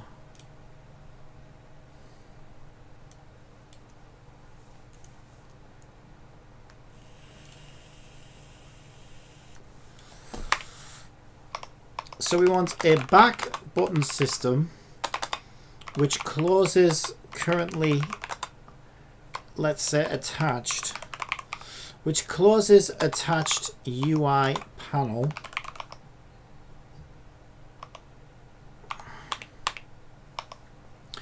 and I want a message box or a message system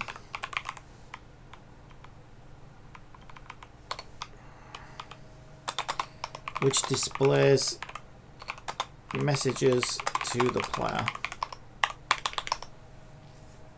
So, oh boy, we've now come across a situation where we need both of these.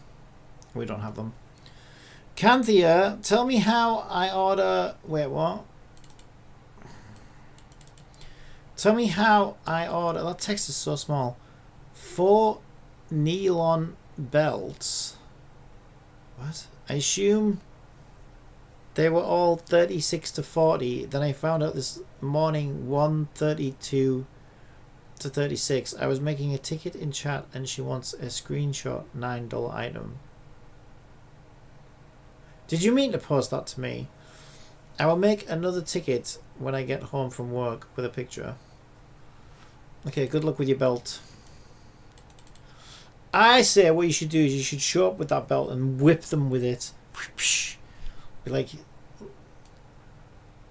that'll teach them. That'll stop them from making that mistake again. Right. Back button system closes attached to UI panel. Message system which displays a message to the player. So I think what we should be doing.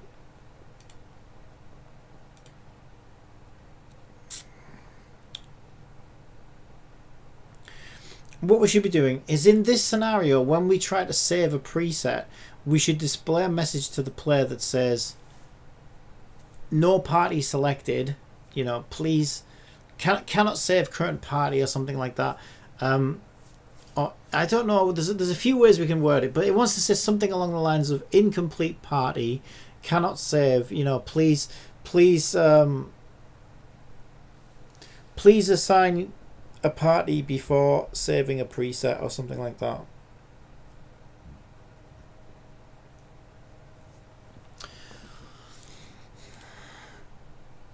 I guess we could display that up here or something like that, but then we're kind of forcing the player to look at this and get confused and then try and hopefully, like, I feel like that's a lazy solution.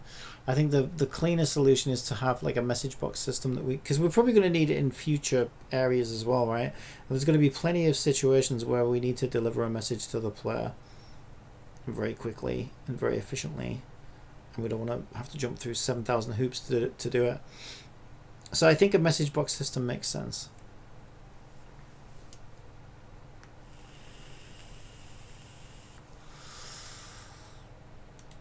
Give me one moment. Why have I got that song in my fucking head? I really like that song. Not particularly. I mean, it's alright, but I don't know.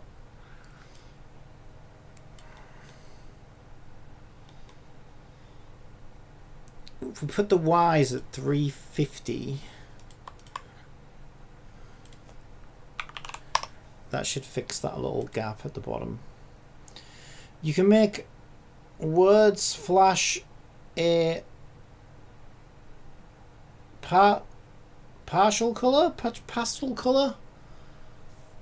We can do anything we want. That's the nice thing. And what else is nice about this, right, is if we build a message box system, right, this is why it's best to sort of try and make like parent level systems that can be like sent down to lower level systems. So a lower level system can call up to a high level system and say, oi, I want a message box on the screen that says this. And then let's say we make one message box that looks like shite. Let's just get some message boxes. Message box. Let's say our first message box looks like this because we're feeling lazy and we just want to get the functionality working. And then, you know, later in the game we're like, you know what, let's take some time and make this look better. And then we go with something like this and we make it look so much better. Well, then we just changed the message box system on the parent level, right? And so every single system that calls these messages, it's updated and it looks fresh and it looks, you know. So it's easier to change one thing than to go into lots and lots of message boxes for each single system, which is the way I would have done it in the past. Or I can highlight the boxes that are empty. Well, all the boxes are empty, right? So, well, the message box system doesn't want to. So you also don't want to over design, right? So over designing is like, you know, trying to make something more complicated than it needs to be. So the thing about the message box system, this is a good place to start actually. Like if you were going to make game stuff, is to take something simple like a messaging system, because this is real simple, right? It's like, okay, you can see how this can flesh out. So even something as simple as delivering a message to the player can get quite complicated, because let's design this on Notepad now, right? What do we want a messaging system to do? Well, the first priority it needs to do is display a message to the player. Duh, obviously, right? But even that is like, okay, so how are we going to handle the logic to that? Because we could make it timer based, or we could make it confirmation based, like player input based. And I think the answer is player input based is always better, because if you make it timer based, you end up with Genshin Impact's black screen, right? You know, these famous black screens in Genshin that are like, the traveler, hang on, well, you know what I mean, right? The traveler went on around the world, and then it flashes up so fucking quick, and then it goes off so quick, and you're like, I get time to fucking read that. That's frustrating as hell, right? So there's a problem with Genshin, right? They used a timer based system, which I think was the wrong move. It should always be an input based system. So there's your options. Do you want it timer based or do you want it input based? Well, I would say the better one is input based. So we've got to display the message to the player now and receive some kind of input. So then the question is, what kind of inputs do we want? Well, okay would be a nice button to have, right? Confirm, I understand, whatever you want to put there, right? Okay. And that closes the box. But hold on. If I'm building a message system, maybe sometimes a common message would be, are you sure, ... whatever. And just to confirm with the player that they're sure they want to do something. Are you sure you want to delete your entire gacha account and make Pika king of the universe? Well, now you want to ask the player yes or no. So now we have two inputs. So now I can see there being, if I'm making a messaging system, I'm going to want it to support two styles of messages. So now we want to be able to add the yes, no inputs and do a dual input. Yes, no. But we can go deeper than that, right? If we hard code it to have okay, yes and no, what about a situation where it's like, okay, we could use a message box system. Let's say you have two difficulties. Let's say you have two difficulties. Weekly boss challenge. And you want to ask the player, which difficulty do you want to try?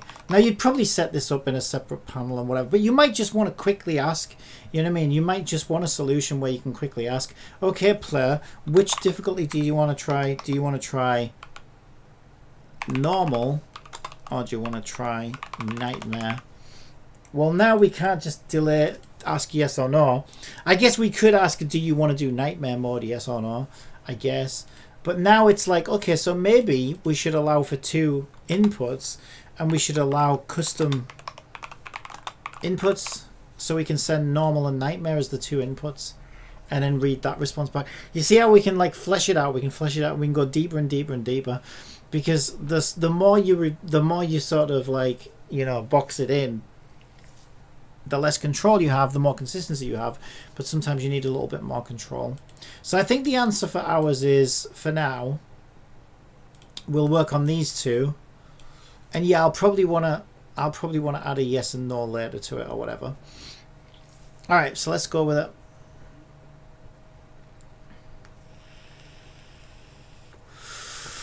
So the first thing we want to do is we want to design some UI for this.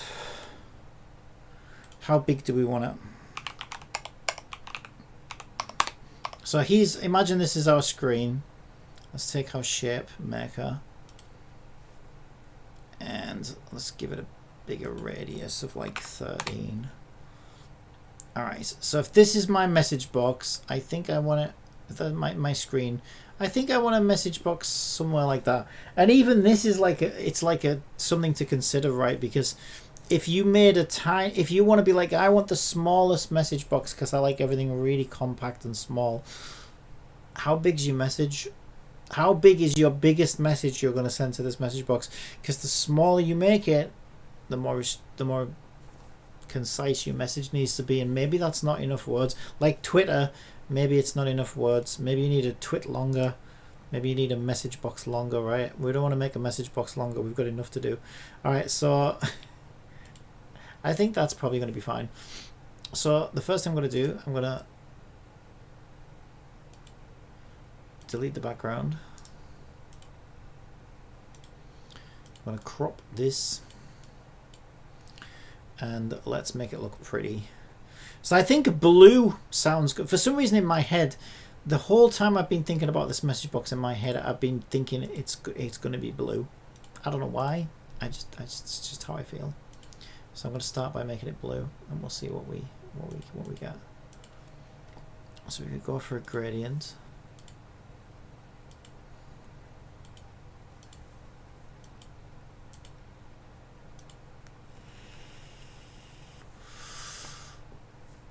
In fact, let me try something else because I was fucking with Photoshop last night and I got some really interesting effects by going into Bevel and Emboss and making a really big one. and smoothing it out, you get some really nice effects.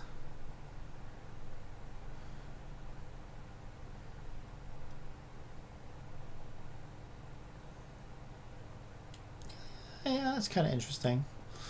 We could give it a texture.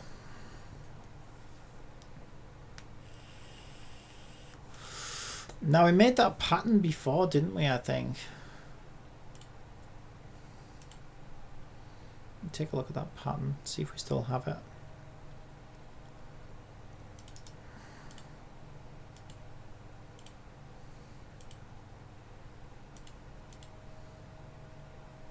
I think it was that one.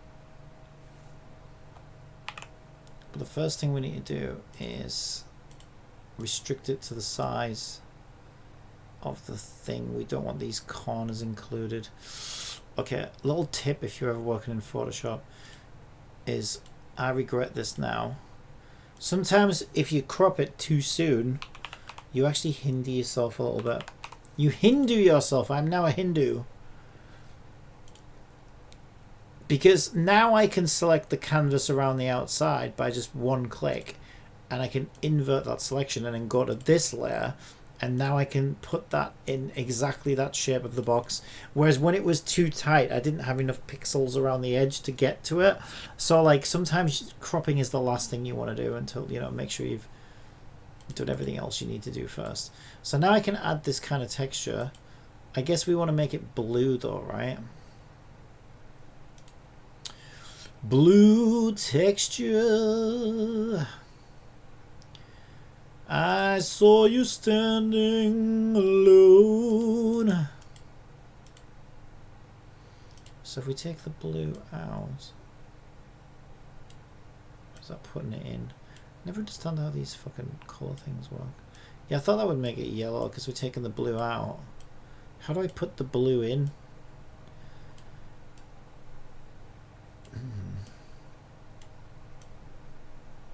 I don't know, because that makes it yellow. So I guess, well, if that makes it yellow, then I want to take the red and the green out, don't I? And then it becomes blue. There we go. You can't really see the gritty graininess of it now, though. I mean, it's how the grainy effect seems to have completely disappeared. Let's go with a little purple look. That's kind of interesting. And then as we blend those together, what do we get?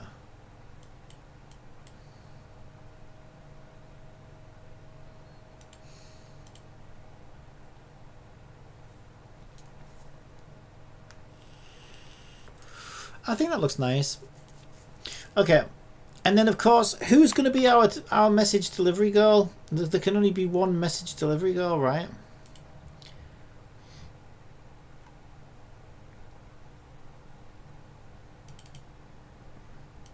It's our very own Paimon, right? Because she is the player's link to this world. So it makes sense that the person who should be telling us, "Oi, you're doing it wrong, dickhead," or whatever, which is typically what most of the messages are going to be, right? Is like, by the way,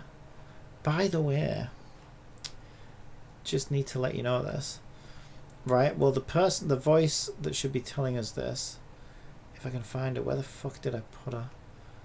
Is obviously our Clover. Where the hell is my Clover? Actually, I think she might just be in the main. I don't think I've got a copy of her in Project Resources, which is kind of weird. She's got to be in UI. She's not. Huh! Okay, I might need to go into my actual folder. She should be in here. There she is.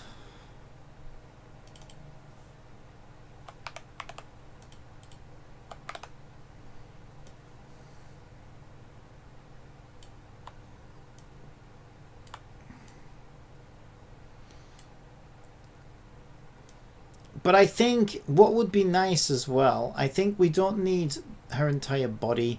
I think maybe just her head. I think maybe just the head.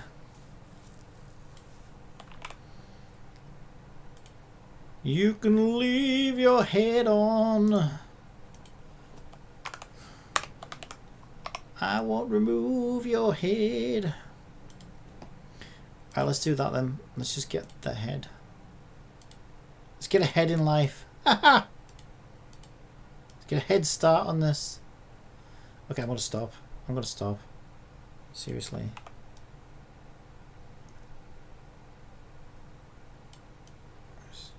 Oh, it's kind of awkward.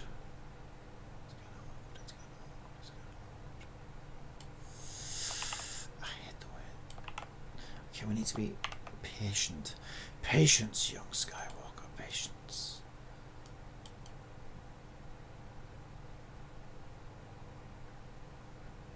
There we go.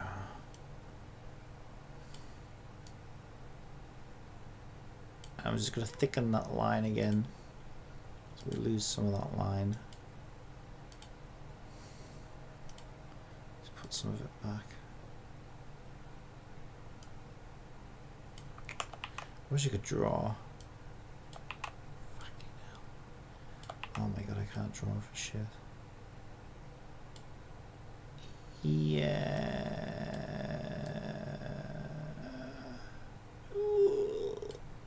Don't give her a double chin. She won't be happy about that. But she looks like she eats a lot of cakes though, doesn't she? I think she'd eat a lot of cakes. Okay.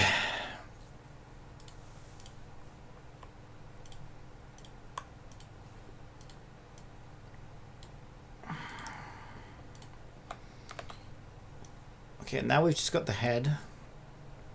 Free transform.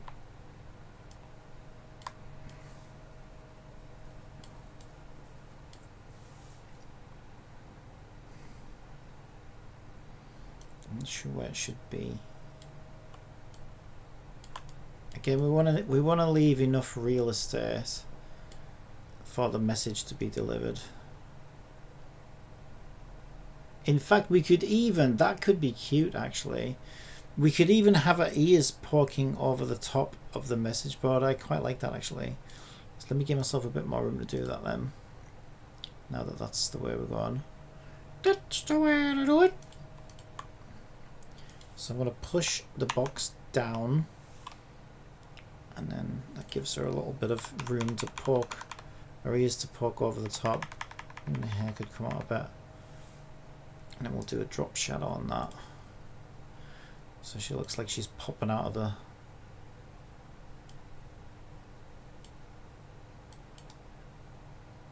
She's like popping out of the box to tell us something.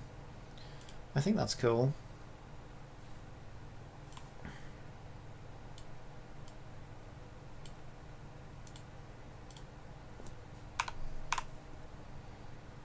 Alright, and then we'll obviously put our text inside Unity so we can change that text, and then space for buttons and whatever else we want.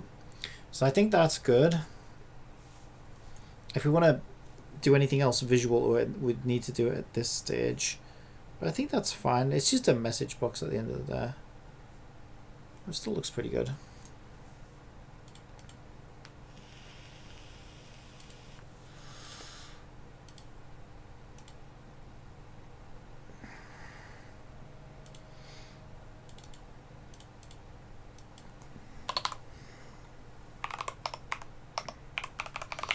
Oh dear.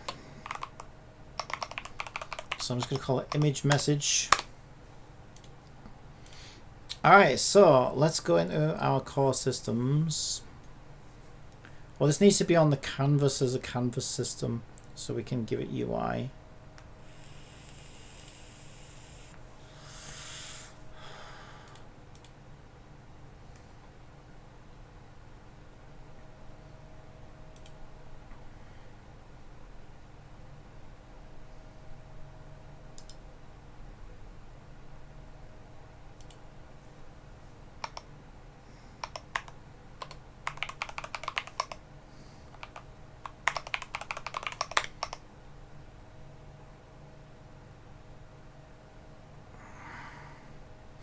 So typically what we'll want is we'll want an active game object that can do things, although to be fair, inactive scripts can still activate functions if called publicly. but just to be extra safe, probably better to make it a child of that, and then we can have an active script on there if we want. So I'm going to put the raw image as a child of message, and we're going to call this image message. I'm going to load that image in.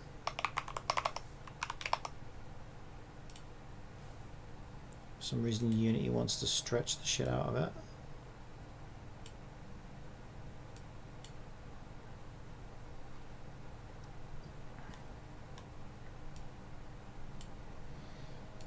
So I think something like that is kind of what we're going for, right?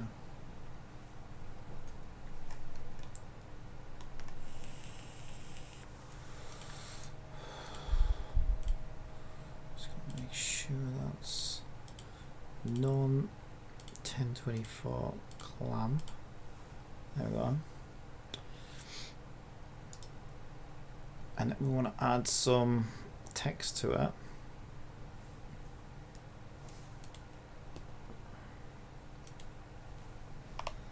So we might want a message title.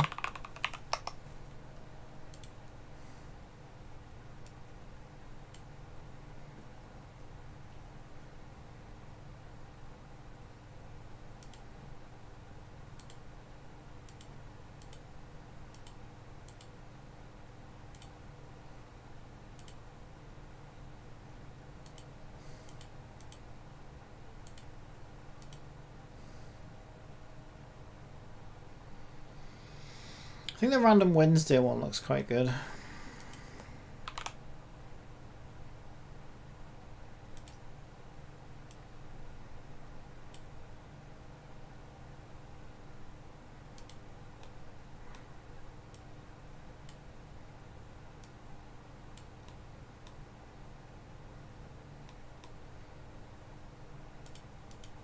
So we'll do txt title.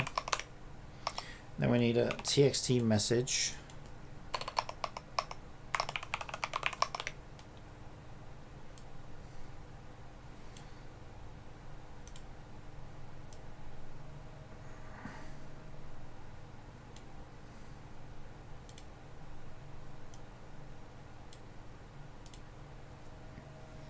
So let's flesh it out with exactly what we're planning to use this for right now, so we can see how it's going to look. So let's say we want to say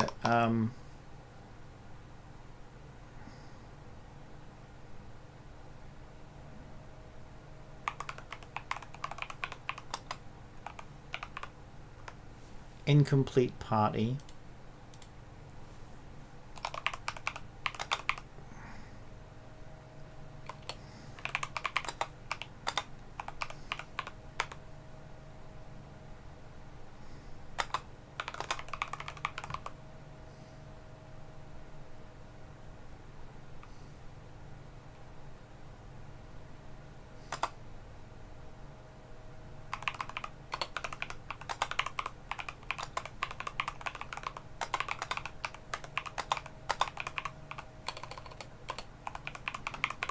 So something like that.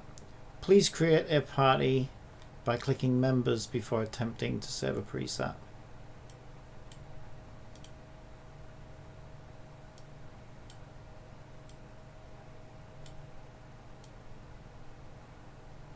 I don't know. I do not understand why this fucking text message has two. Why is that? I don't understand why it does that.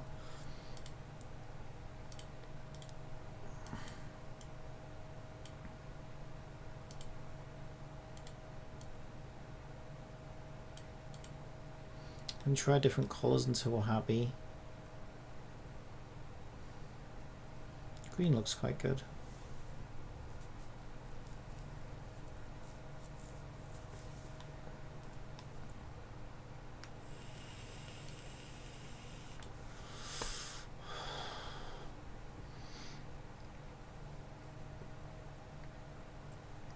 Right, and then what we could do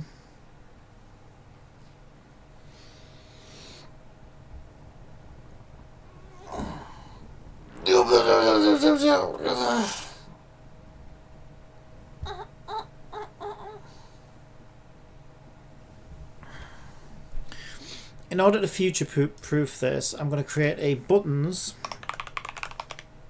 with a grid layout on it.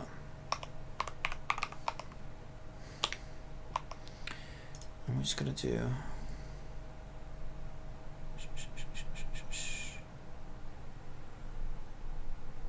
where the hell is button? Text Mesh Pro.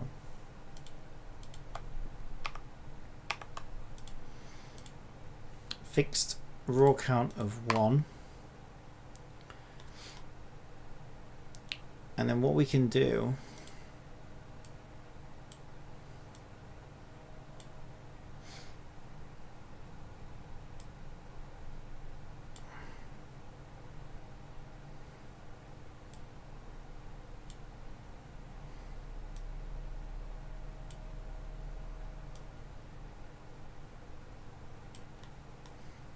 is if we only have one button, is there any way to center that? Typically the most common would be one button, the second most common would be 2 buttons, but if we turn that button off, then I don't like the position of those buttons. I want them to center. Now we could turn the middle button off and have the 2 buttons on the edge, but I think that looks kind of weird as well, right? If you imagine that one was... shit, yeah, it would move it automatically. Well, we could turn grid layout off at that point. But then if we turn that off, then yes and no. If I was looking at that, I'd be like, okay, why the hell are the buttons so far away? Not game breaking or anything, but I just think they would look better. You know what I mean? Pushed together. I think there is a way to do that though. Starting corner upper left. Starting axis horizontal.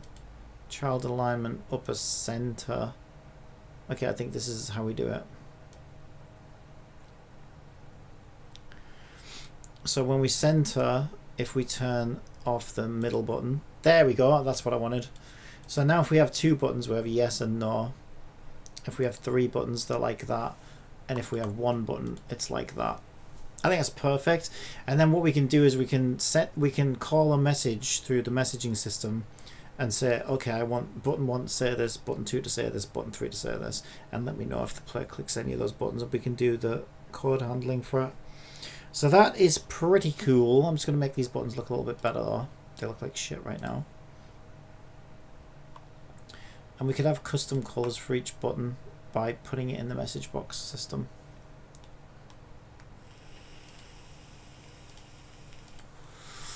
My main issue is the text on these buttons is like very squished for some reason. Now it's looking a lot better. Also, it's the default font is a bit.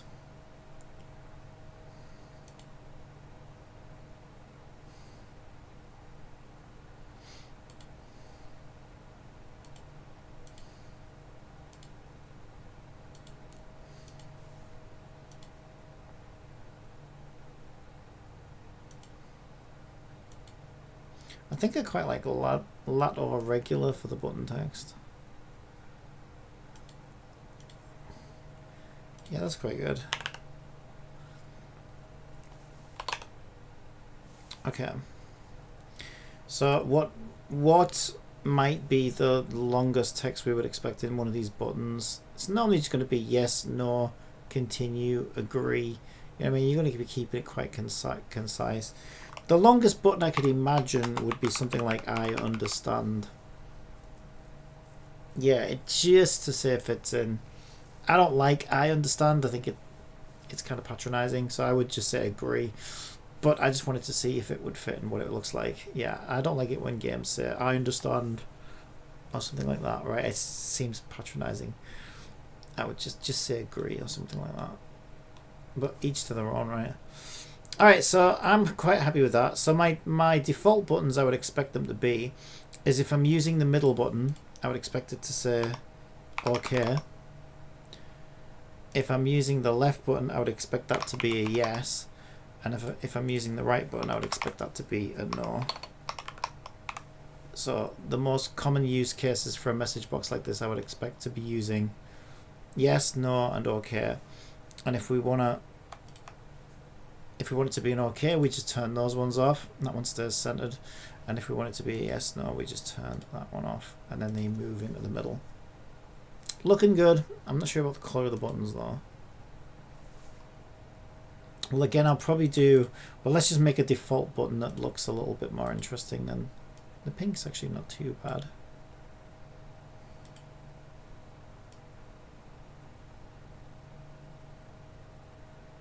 It looks a little bit juvenile. But you know what? That stands out. It's quite bright. I like bright and colourful. All the best games are bright and colourful. I've noticed. That's why Woo sucks. Woo is not one of the best games. Alright, I think that looks pretty good. Alright, so let's code our message box system so we can use it.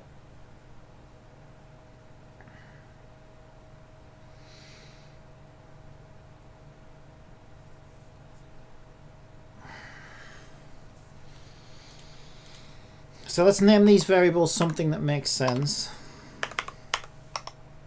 We'll call this button A, button B,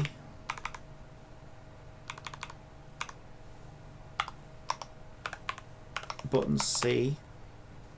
And just because we are going to need to change the text on these, I'm just going to call it txt, txt, txt. Beautiful. Our text message, we would, yeah, that's fine. Okay, that's fine. Alright, so we need a message script. So in UI, it's a UI system. Let's make a message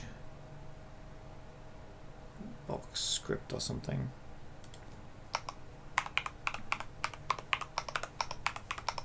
I'm going to call it message box.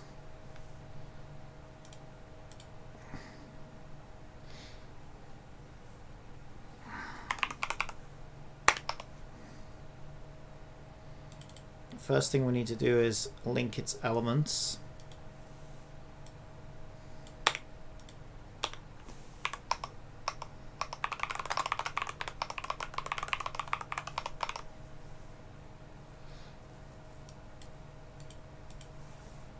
We need system collections generic.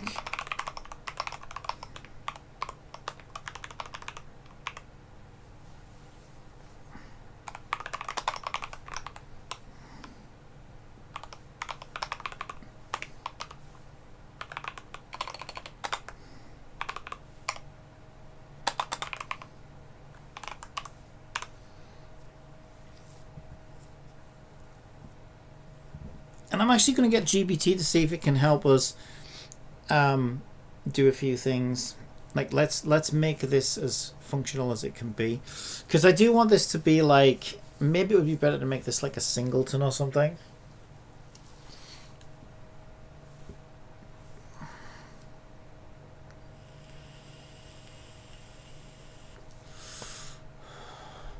We also want TM Pro.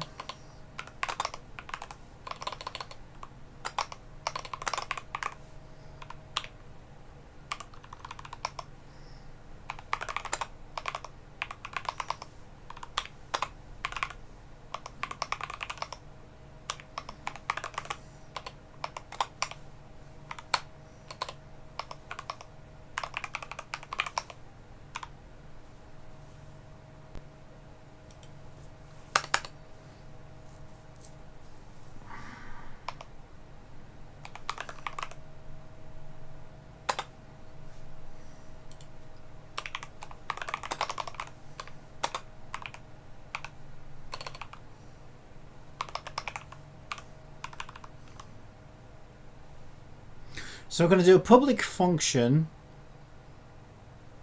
I don't know if we can do it as a public function. So I'm not, this is the first thing I'll ask GPT. Is there a way to set it up as like some kind of delegate, like event handler thing, so we can return the clicks? Now, we might not need to, but I think it would be good if it could. Well, let's flesh this out for now.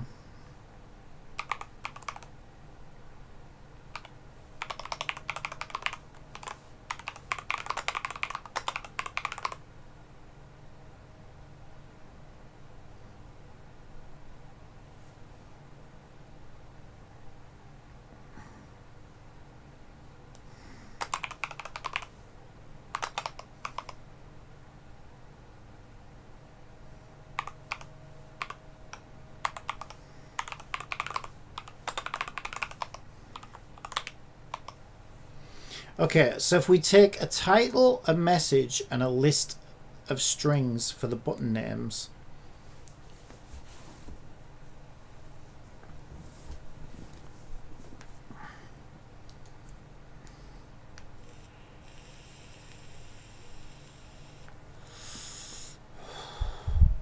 Okay, so the first thing we want to do is figure out how many buttons do we need. So we can say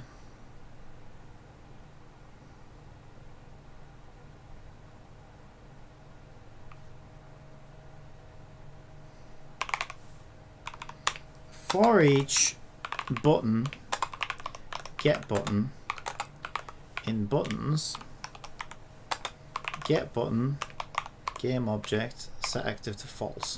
So we start by turning all the buttons off. Why doesn't it like that? Can I convert string to buttons? No, that list, not that one. Oh, okay, it's because we called it...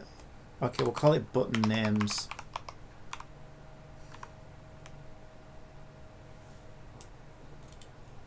Okay, for each button, get button in buttons, turn the buttons off. Then, for each string, get name in button names, we want to say int button index equals 0. We want to increment button index, and we want to say buttons at button index, game object set active to true, and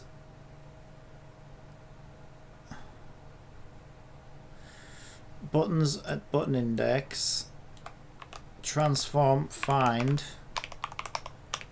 txt get component text mesh pro UGUI text equals get name. There we go. And we may maybe add listeners.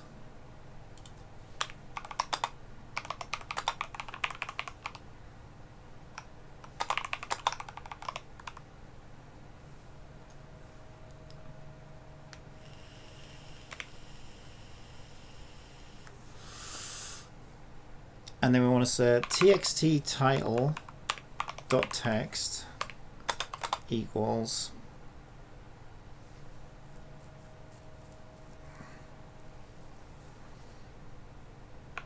title, txt message dot text equals message, and then we want message box set active to true. Okay, let's speak to Jibity and see what it suggests. Okay. I'm creating a message box system for my Unity game.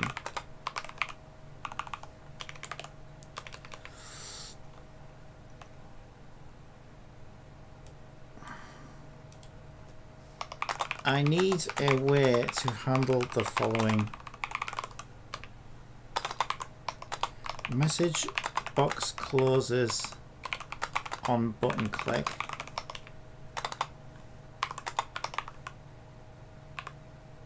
Button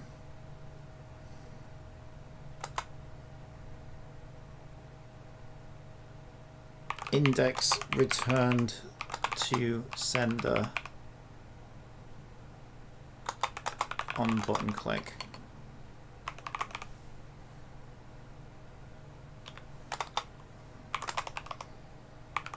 Singleton singleton instance or something like singleton or similar global handler for subsystems to easily access this. How should I proceed. Okay, let's see what it suggests. It'll probably suggest doing it as a do not destroy unload singleton instance or something like that, I would think. And then as for the button, there's several ways to handle the button click handlers. We could just record like a public last button clicked index or something, and then, but we still need a way to let, actually let me make sure that is made clear as well. We need to let the sender know when the button was clicked. In some cases, not in all cases. If we're just displaying a message saying error, you dickhead, do something else, then we don't need to do anything once the message box is closed. But in some cases, we may need to then do something else in the script that like triggered the message box. So we need the ability to let the sender know that the button was clicked. So button index return to sender on button click. I suppose that covers it though, right? Yeah, because then if it's only one button, then we know that the sender click the button. You're off to a solid start. Here's how to elevate your message box system into a reusable, flexible, and globally accessible UI pop-up solution. Goals recap: close on button click, return index to sender, make globally accessible. Right. So yeah, we're making it a static, which makes it a singleton instance with a get and a private set. Okay. And we're making sure that we're the only instance running, and like I said that do not destroy unload, and we're making it a do not destroy unload. Okay. So on display message, we're removing all previous listeners, and then we're building the listeners back in to the event system.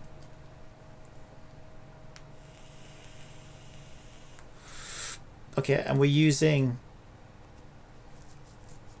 invocation with the captured index and setting that out as a callback. Okay, that should be quite nice. Example usage anywhere in code. We can just say messagebox.instance display message, confirm quit. Are you sure you want to quit? Yes, no.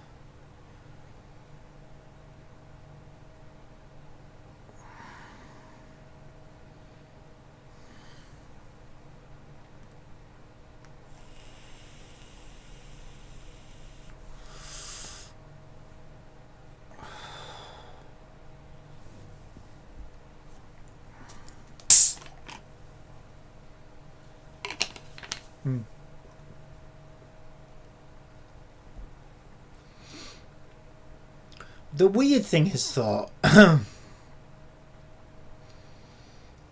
in here it says to make it a singleton, but then in the final script it doesn't make it a singleton anymore, which is slightly confusing. So I'm not sure why it did that. So I think it wants us to do both, but it's just weird how later on it removed the previously written code. Do you know what I mean? So it's probably something to do with the way these large language models work. So I think it's going off and trying to, it's identified there are two things I'm asking for, or three things I guess, and it's going off and solving one problem, then going off and solving the second problem, but completely forgetting about the first problem that it solved. Do you see what I mean? But it doesn't normally do it. It would normally remember, like it would include, because normally they're quite good at like remembering, especially the newer ones. So that's kind of strange. It must have gotten rid of UI. Yes, it did. Okay, so it doesn't know about that. Okay, aside from that, I think if we combine these, because this makes sense as well, if we add this to our script just here, that should make it a singleton with do not destroy and load. So that should handle that. Yeah. And we're using a private list of action integers. Okay, that seems pretty solid. Right, so we should be able to test this now. Oh, exciting, exciting. Exciting, exciting! Ah! Sorry, I turned into a pterodactyl for a moment. Sometimes that happens. I get a little too excited. I go back to my prehistoric ancestry. Just kind of buried deep within me. And it just comes out. My great forefathers of the pterodactyl clan. We soared the skies, high in the sky. That's why we like gacha games. It reminds us of our predatory in-flight shenanigans. Right, anyway, I'm going to shut up. I'm talking nonsense. So our message will be that one. So we can turn that on and off. It wants to be off by default. Alrighty then. Alright, I think we're good. So now we want to call it. So if we go back to the thing we were working on, which was our party select, I wanted to do a check when we click a button. So on click save, I want to do a check to see whether all slots are filled. Ooh, actually I'm not entirely sure how we do that.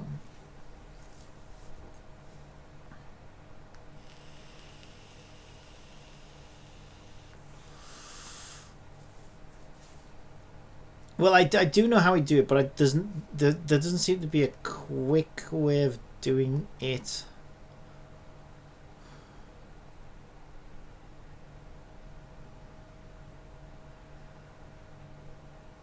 We need to count non-null entries in the slots list, which is a little bit convoluted, but maybe I should create a helper for that.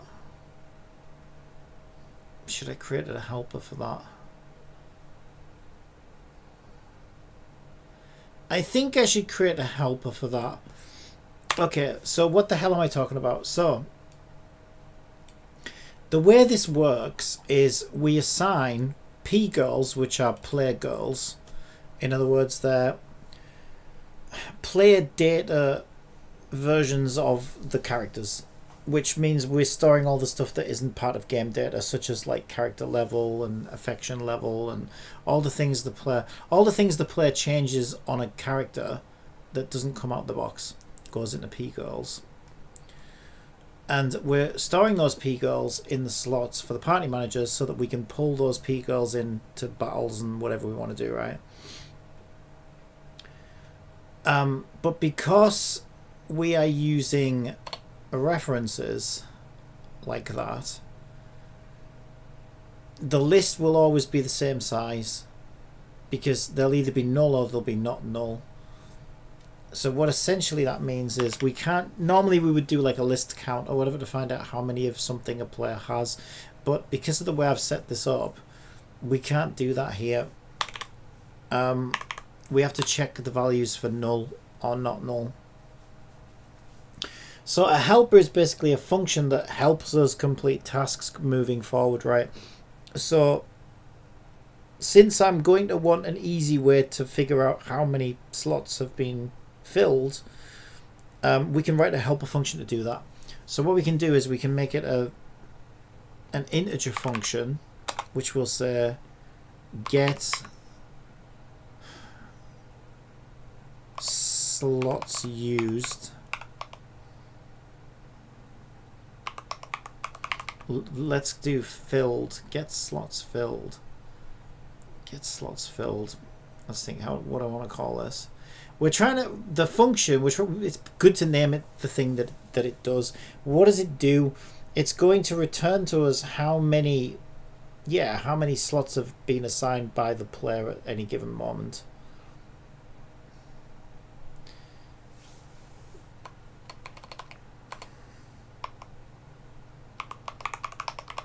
Okay, I think maybe get fill count might make more sense. Get fill count.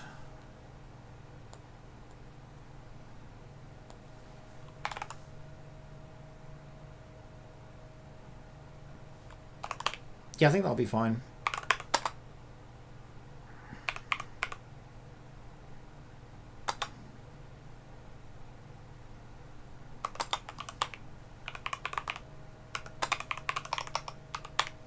Okay, so in order to do that, we need to iterate through each slot. So we want for each pGirl, get girl in slots, and we want to say if get girl is not null, so has a valid assignment, then we increment ret and then we return ret. So now we have a function that we can call which tells us how many slots are filled. So back in our logic check here, before we save, now we can just say int get count equals get fill count, and now we have the number of slots that the player's filled. Now we can just say if get count is less than 4, it's not a full party. So this is where we want to call our message box. So here is where we want to display our message box. So if we go back to Gibity, it shows us how to use this new function. So we'll actually just copy that. Okay, so we can say message box instance display message, and then we label our buttons, and I'm just going to say OK, and we basically want to repeat what we actually put in our example message box. Now you might be thinking, well, if it already says this, why set anything? But of course we don't know what the player is going to do throughout the length of the game, right? If we're going to use this in the future, the last message might have said, are you sure you want to suck on this giant hot dog? So we don't want it to say that, we want it to say this. So we make sure we set it. So we want incomplete party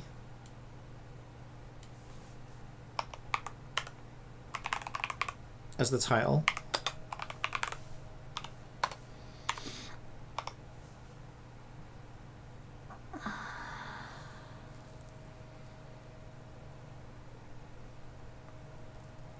Actually, what was the first string in the example? Wait a minute.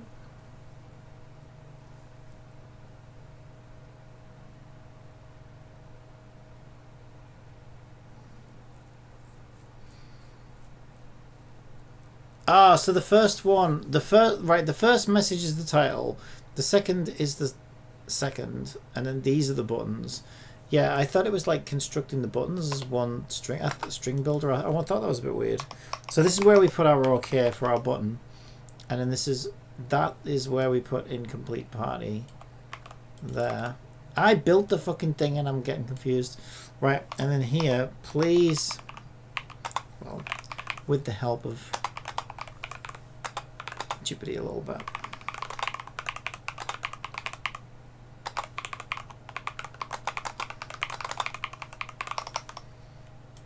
Please create a party by clicking members before attempting to save a preset. Now, I will admit this. The problem with doing things the way we're doing is when we test this, it's going to be difficult to know if the system is working properly if we leave it as it is, because we'll be like, okay, we don't really know if, you know, did the title change, did the message change? For all we know, it could have neglected to change. So good practice as well is just to make sure you dot your I's and cross your T's. So what I mean by that is now we've got the meat of our sausage. I don't know why I said that. Now we've got the meat of our sausage into our script. We take the meat out of the message box so that we can inject it back in again. You see how that works? And then we know the meat got injected in nicely.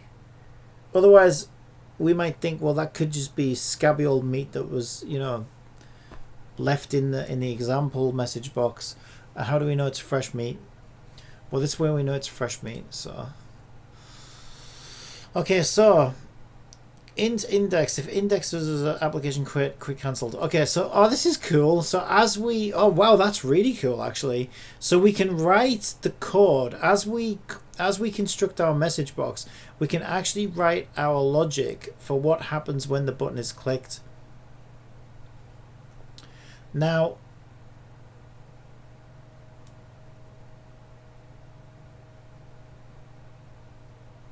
in this particular instance, although I might want to keep that because I need to remember like how to use this.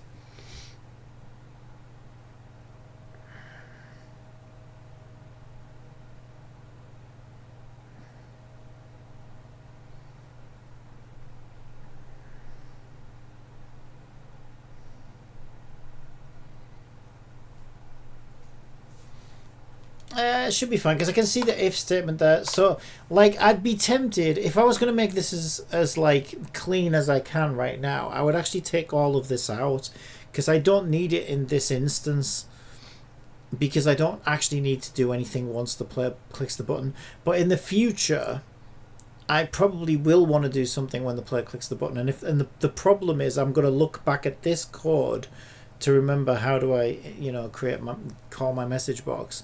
So if I don't leave that in there, then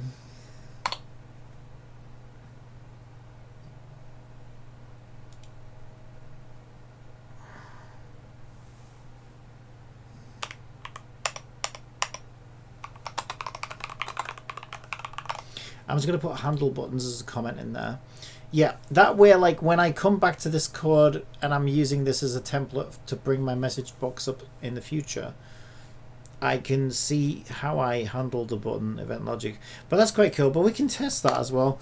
We could do a debug.log saying message box closed or something just so we know that the event handler is working as well. So we'll say message box closed for now, but we'll take that out there. There we go. But yeah, that's fucking awesome actually. That's really, really good.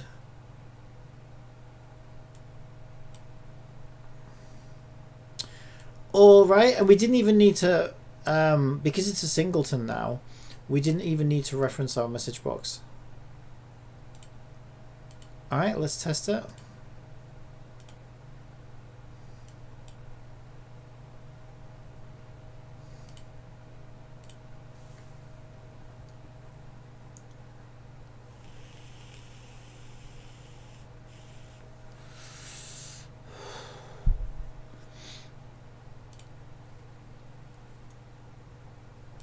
Okay, so blah blah blah. Let's say I forget to add a fourth party member and I try to save this party as a preset.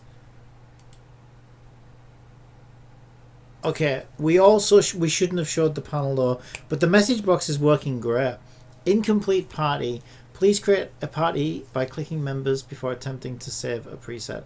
And don't forget, we ripped the sausage right out of Clover. So this sausage that we're looking at is nice and fresh. We did get... okay, there is a problem though, because we did get 3 buttons and we only wanted 1. So we do have an error. Well, not really an error, but it's a bug. It's unintended consequences. Now when we click OK, nice pop-up. It's pretty good, isn't it? Okay, it didn't close when we click the button. Okay, so we need to shout at we get to shout at Jibbity now, which is my favorite thing to do. We get to shout at Jibbity.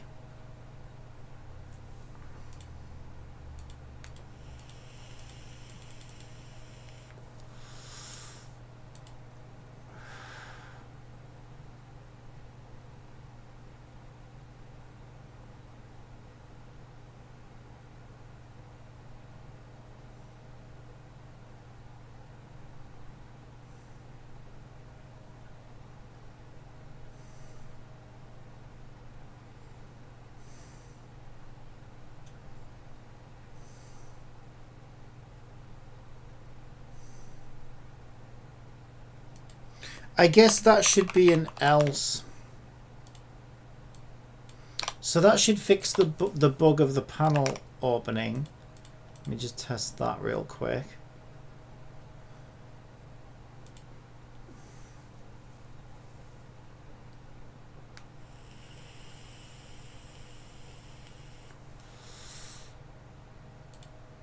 Okay, so let's say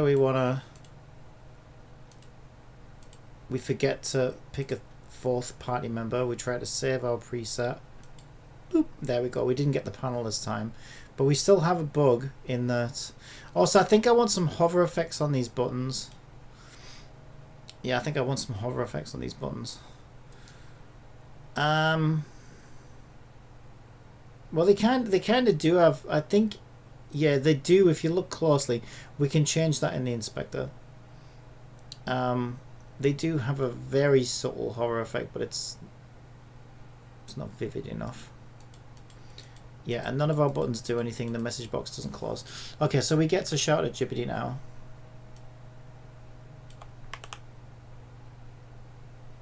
Unless I didn't miss any. No, I didn't miss any part of the code, I don't think.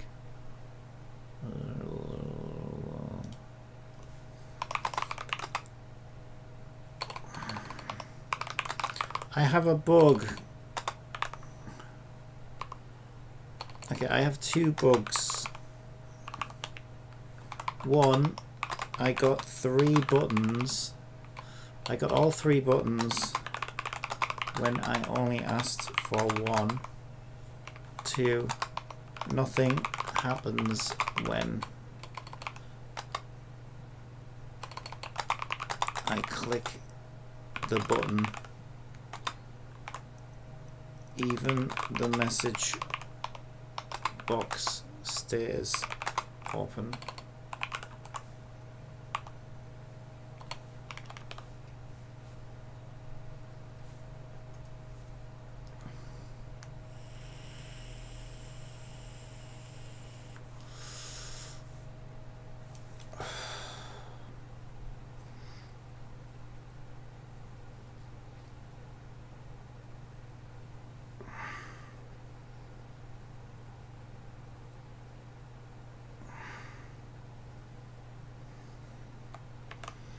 Okay.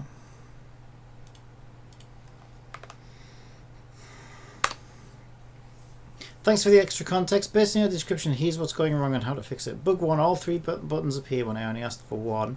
You're deactivating all buttons at the top of display message, but you're not limiting the loop to just the amount of buttons requested. Yeah, I'm turning all the buttons off first and then turning on the ones that we want. That's correct. That's not... I'm not doing anything wrong there. I love it. It always blames you. It's like, that is not wrong. That's correct.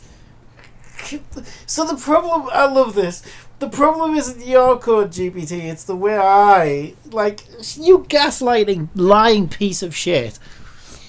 You're likely displaying buttons from previous calls that weren't hidden properly due to list button names count is less than buttons.count. That doesn't make any sense. The opposite is actually true. Change deactivating all the buttons and removing all the listeners and ensure you only activate buttons for the... But what are you talking about? You are so wrong. We are turning buttons off here,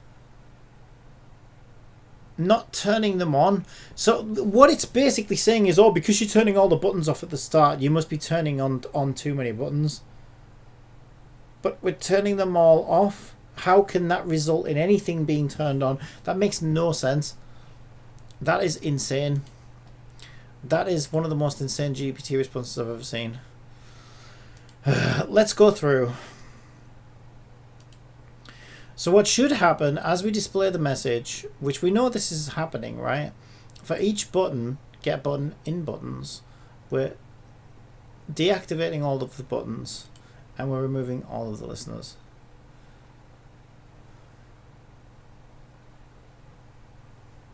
Now, one potential problem that could be happening,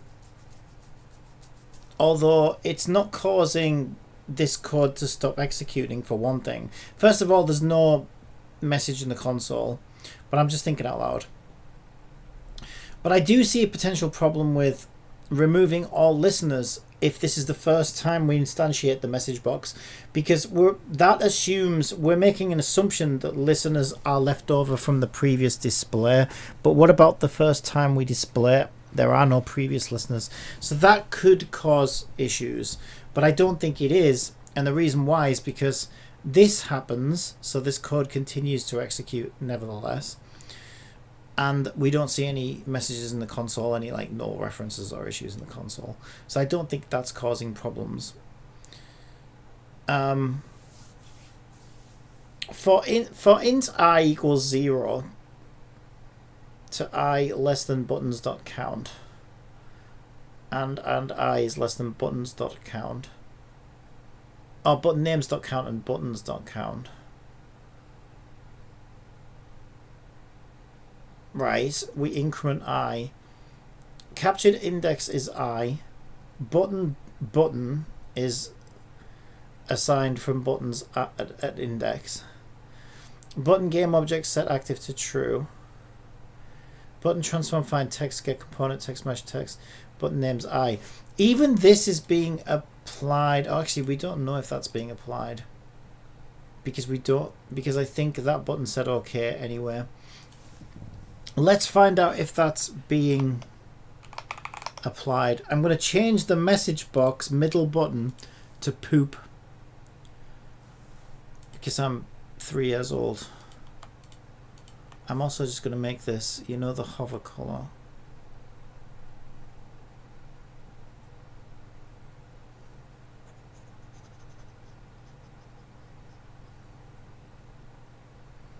I'm not sure which one the hover color is.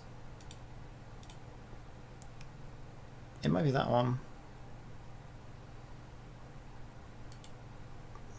Alright, I'm going to change it to poop, and I've changed the highlight color as well. And then I want to see whether it changes to OK or not, because then we'll know whether it's running that line of code or not. So I'm going to open my party manager, forget to assign character 4, try to save the preset. It still says poop. Okay, I like the new hover effect. The new hover effect is dope. But I don't want to poop. Okay, so the first issue is I think maybe our click handling isn't working.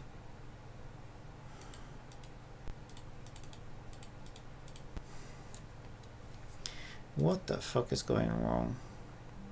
So this part isn't happening.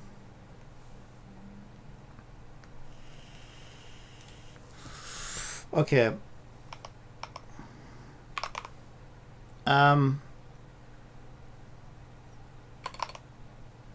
Turning the buttons off initially cannot result in too many buttons being enabled.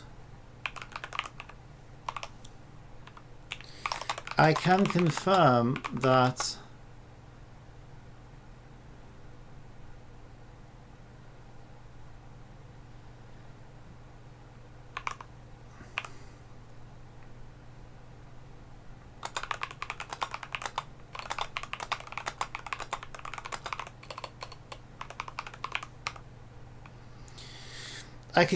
the button names are also not being changed.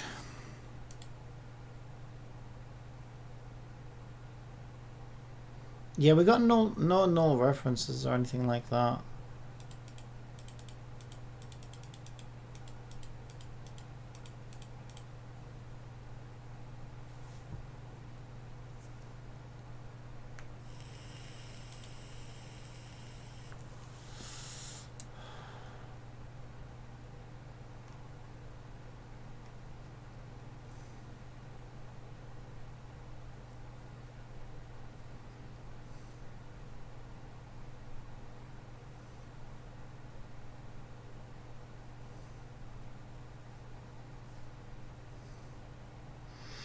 Is less than button names count, and I is less than buttons dot count.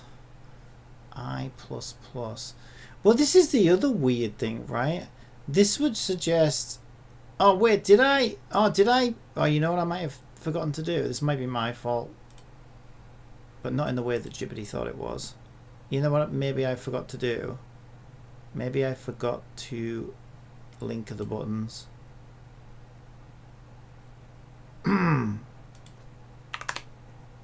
We're not going to talk about it. We're not going to talk about it, okay? We are not going to talk about it. Okay, it'll probably work now. I forgot to link the buttons.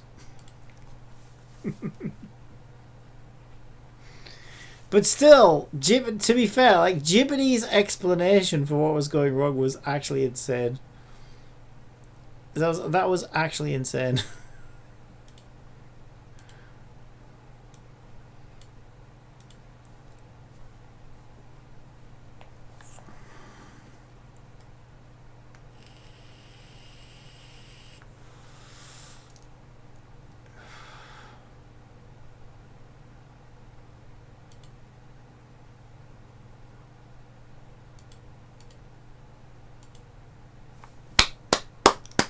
Amazing what can happen when you link your buttons.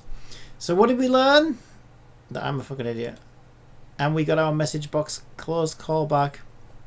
Okay. So now if we add our third and fourth party and we click save, we should, yep, we get our list of which slot do we want to save it into. Beautiful. I think I need a break. Oh, we want to do our back button thing as well, but yeah, I think I'll take a break and grab some food or something. But yeah, no, that's working really, really nicely. Really nicely. And so now we have obviously now we have a system where we can set up 3 buttons. We can do whatever we can find out when those buttons were clicked. We can do whatever we want with those buttons. We can call it globally. We can send whatever message we want, and it looks pretty dope. So that is a very nice feature that we just added.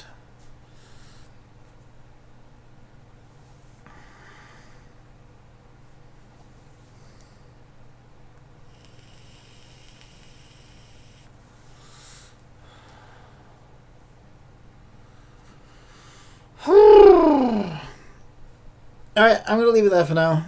I need to take my itchy pills. Probably jump in the shower as well.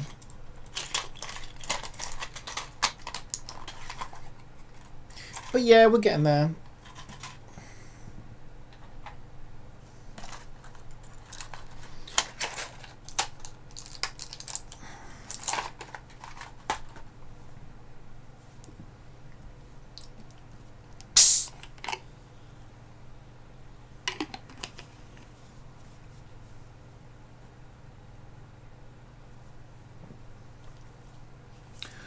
Yeah, I think the UI is like really clean in this one. I feel like I'm always getting better at all of this stuff, which is nice. I feel like each time I do this, I just get a little bit better. But like a lot of the stuff, because it's weird. There's like surface level stuff, and then there's like under, you know, behind the scenes stuff. I guess like with games, right? Like, is it possible that a game has been coded like a pile of shit, but it's still a good game? Yeah, absolutely. But really, you want to try and strive for both, right? Like, really, it would be good. Like, it is a never-ending balancing act, right? You've got like surface level stuff, so you want your game to look pretty and make sense visually, and you know, have nice animations and everything else, right? It wants to look nice, and you know, all that's like surface level stuff. But then all the wiring underneath, it's like building a computer, right? You can open up someone's computer, and I think that's a good analogy, right? Somebody who's like shot a computer together with like bricks and cement.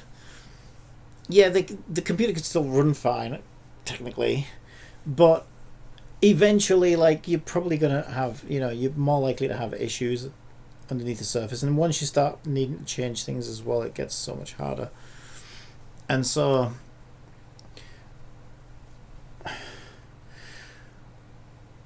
even though what's interesting to me is, even though I'm not trying to get better at the visual stuff, because I feel like I've reached a decent level with that anyway. Like I would say with the last game, like A Snowball's Chance, like for a while now, I've felt quite confident that, like, you know, I can make pretty decent looking UI and make games look quite pretty. But I feel like I'm still improving on that without even really trying, just because I guess like the more you do stuff, the better you get at it, right? So I'm trying to focus most of my energy on making sure that the wiring is good, right? I'm trying to improve the wiring, the infrastructure of all this stuff that brings it all together. And so that is definitely where most of my improvements coming from. But I think a weird side effect of that, I don't even think they're related. They're probably not related, to be honest. But I as like the cherry on top, I guess, is that I also feel like I'm also getting better at the visual stuff as well, which isn't even really my main objective. But it's a nice little bonus, right? It's like, okay, I'm getting bonus experience and bonus skills, even though that's not my main focus right now. So it feels good because it's like, okay, well, I'm just getting better at the whole thing, I guess, which is really nice to know. Yeah, I'm really pleased with this game and its structure. There's a couple of little. It's not too late though. That's the thing. There's a little bit of inconsistency with the way some of the original buttons were working before I came up with that button class, and the way some of the newer buttons are working using my new button class thing. And I'm gonna go and make sure that it all uses the new system. And that's about my only little niggle right now. Is it's like, okay, because I built that system after I'd started building UI in some of the earlier systems, there's a bit of an inconsistency there, and I would like it to be consistent. But aside from that, yeah, I think there's nothing really concerning me about this. But it's weird, right? Because like I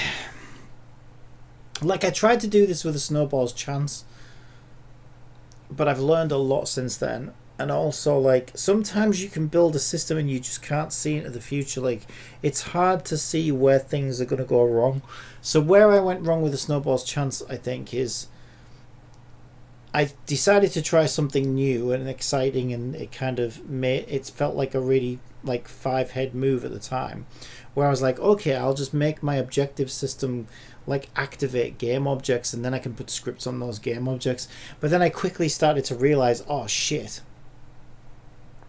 now when we load progress, we're not executing, like, it's difficult to know what needs changing. So typically what will happen in a game is you'll have like, and I think that was a really good learning lesson for me.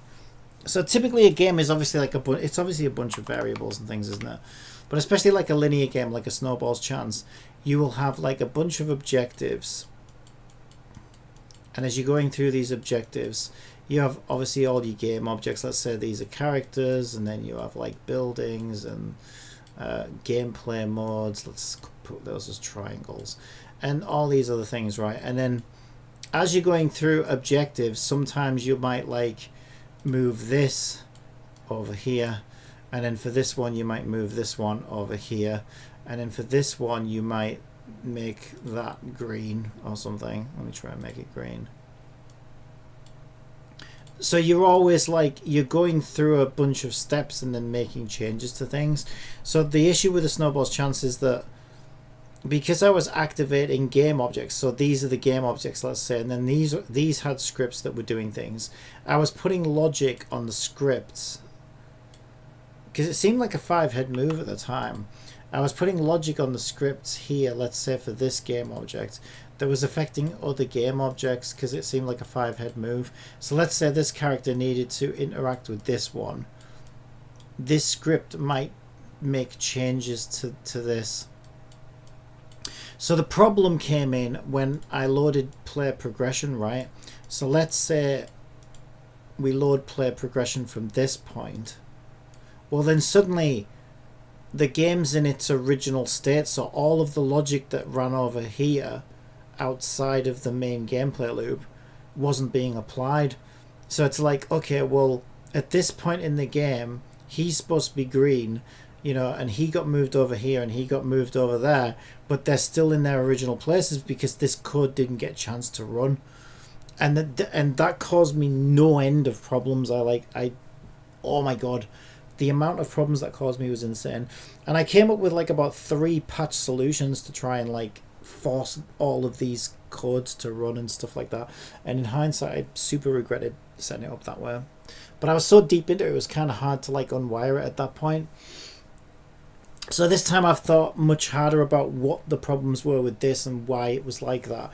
And so now I'm doing a much better job of saying, okay, we have an objective system. We have like sub-code systems that can handle. So now I would do it like this, right? Where I would say, okay, if I need to make somebody green, we'll have a subsystem that makes things green, and you know what I mean? And that saves its own set of states as well. And so that way we know that everything is set right the way it's supposed to be.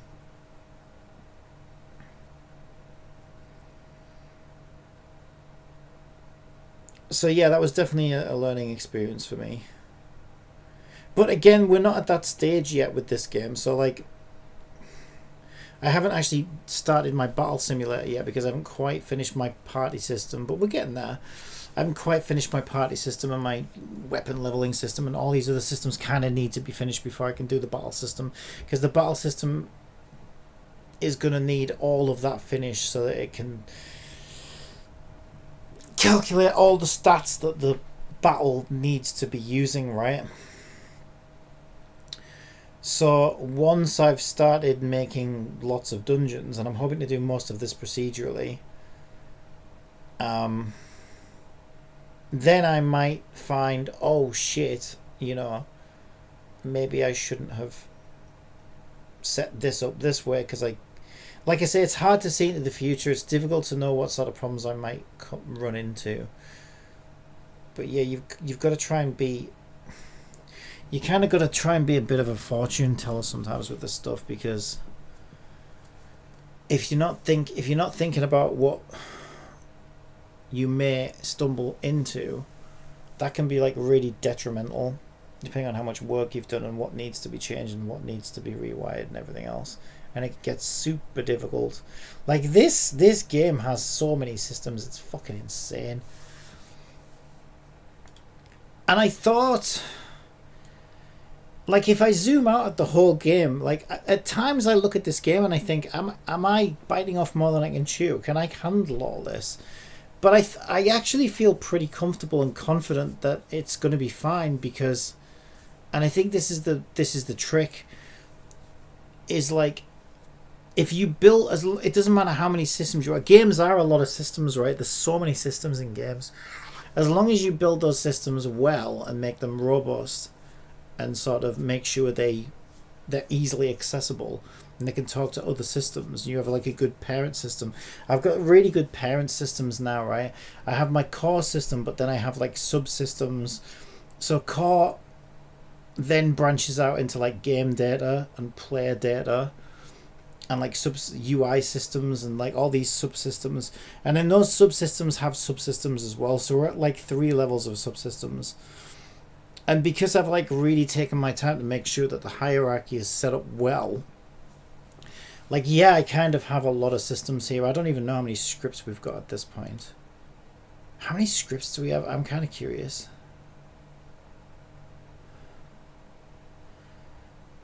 It's kind of nuts. But it doesn't feel unmanageable, because like,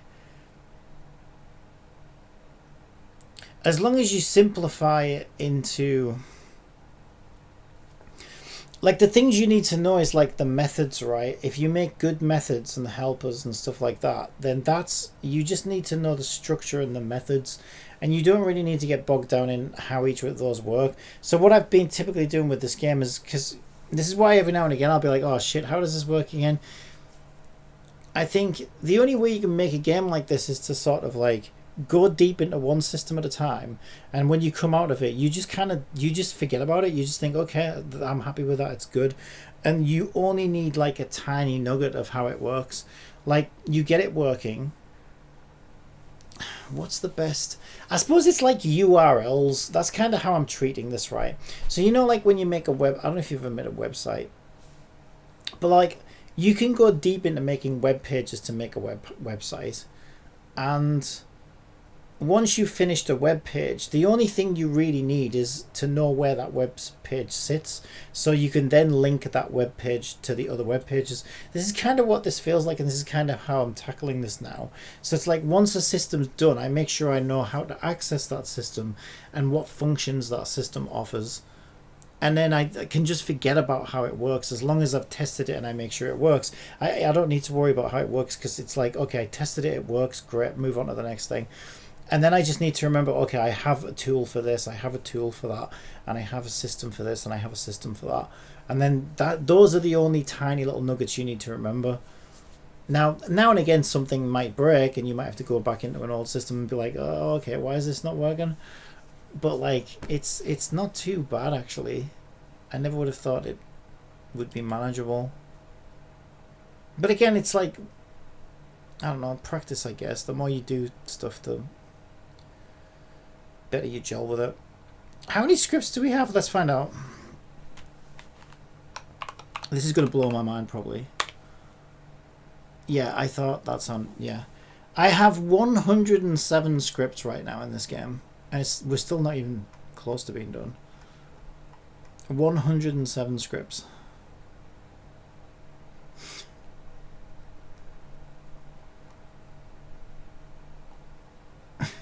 This is crazy. That's kind of crazy. I don't even know how many lines of code that would be. That would be a lot of lines of code. I mean, some of them are just class structures though as well, so they're only a few lines of code. But then other ones are like 1,000 lines of code. So you have like big things and little things. But it's still a lot of scripts. And we're just getting started. I say that, we're probably a lot closer than I think, right? There's not really that many things left to do, really. And like an idiot, I decided to add a new minigame, fucking Uma Musume racing game, which was completely unnecessary. And that consists of 2 extra scripts. But that's only 2 out of like 107. So when you've got 107 scripts in your game, adding an Uma Musume minigame sounds like feature creep, and it is feature creep, really. But I've done that in 2 scripts, and it's kind of done now for the most part. And so that's not really such a big deal, is it? It's less than 1% of the game. 2 scripts out of, I suppose 2 scripts out of 107 is more like 2% of the game. But it's less than 2% of the overall game. So it's fine. But those 2% can add up, so yeah, you got to also try not to get carried away with that. Because yesterday I was thinking, oh, should I add a Hatsune Miku rhythm game? And then I was thinking, yeah, but what stat would that level? And I was like, well, that could be like accuracy. And then I realized, oh, I don't have accuracy though as a stat. And then I was like, well, should I go and add accuracy as a stat so that I can add at Hatsune Miku rhythm game? And it's like, okay, that's probably a bridge too far. Like, I think to go in at this stage and start adding stats just so I can add extra mini games which are completely unnecessary, like, that's when you can get carried away, and it's like, okay, no, let's stick to the plan, because we've still got a lot to do. You can get carried away.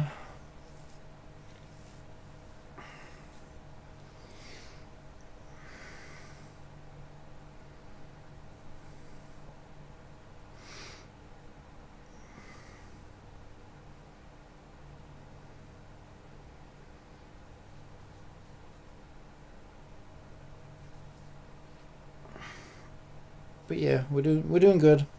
All right, I'm gonna leave it there, take a break. I will see you later. Bye.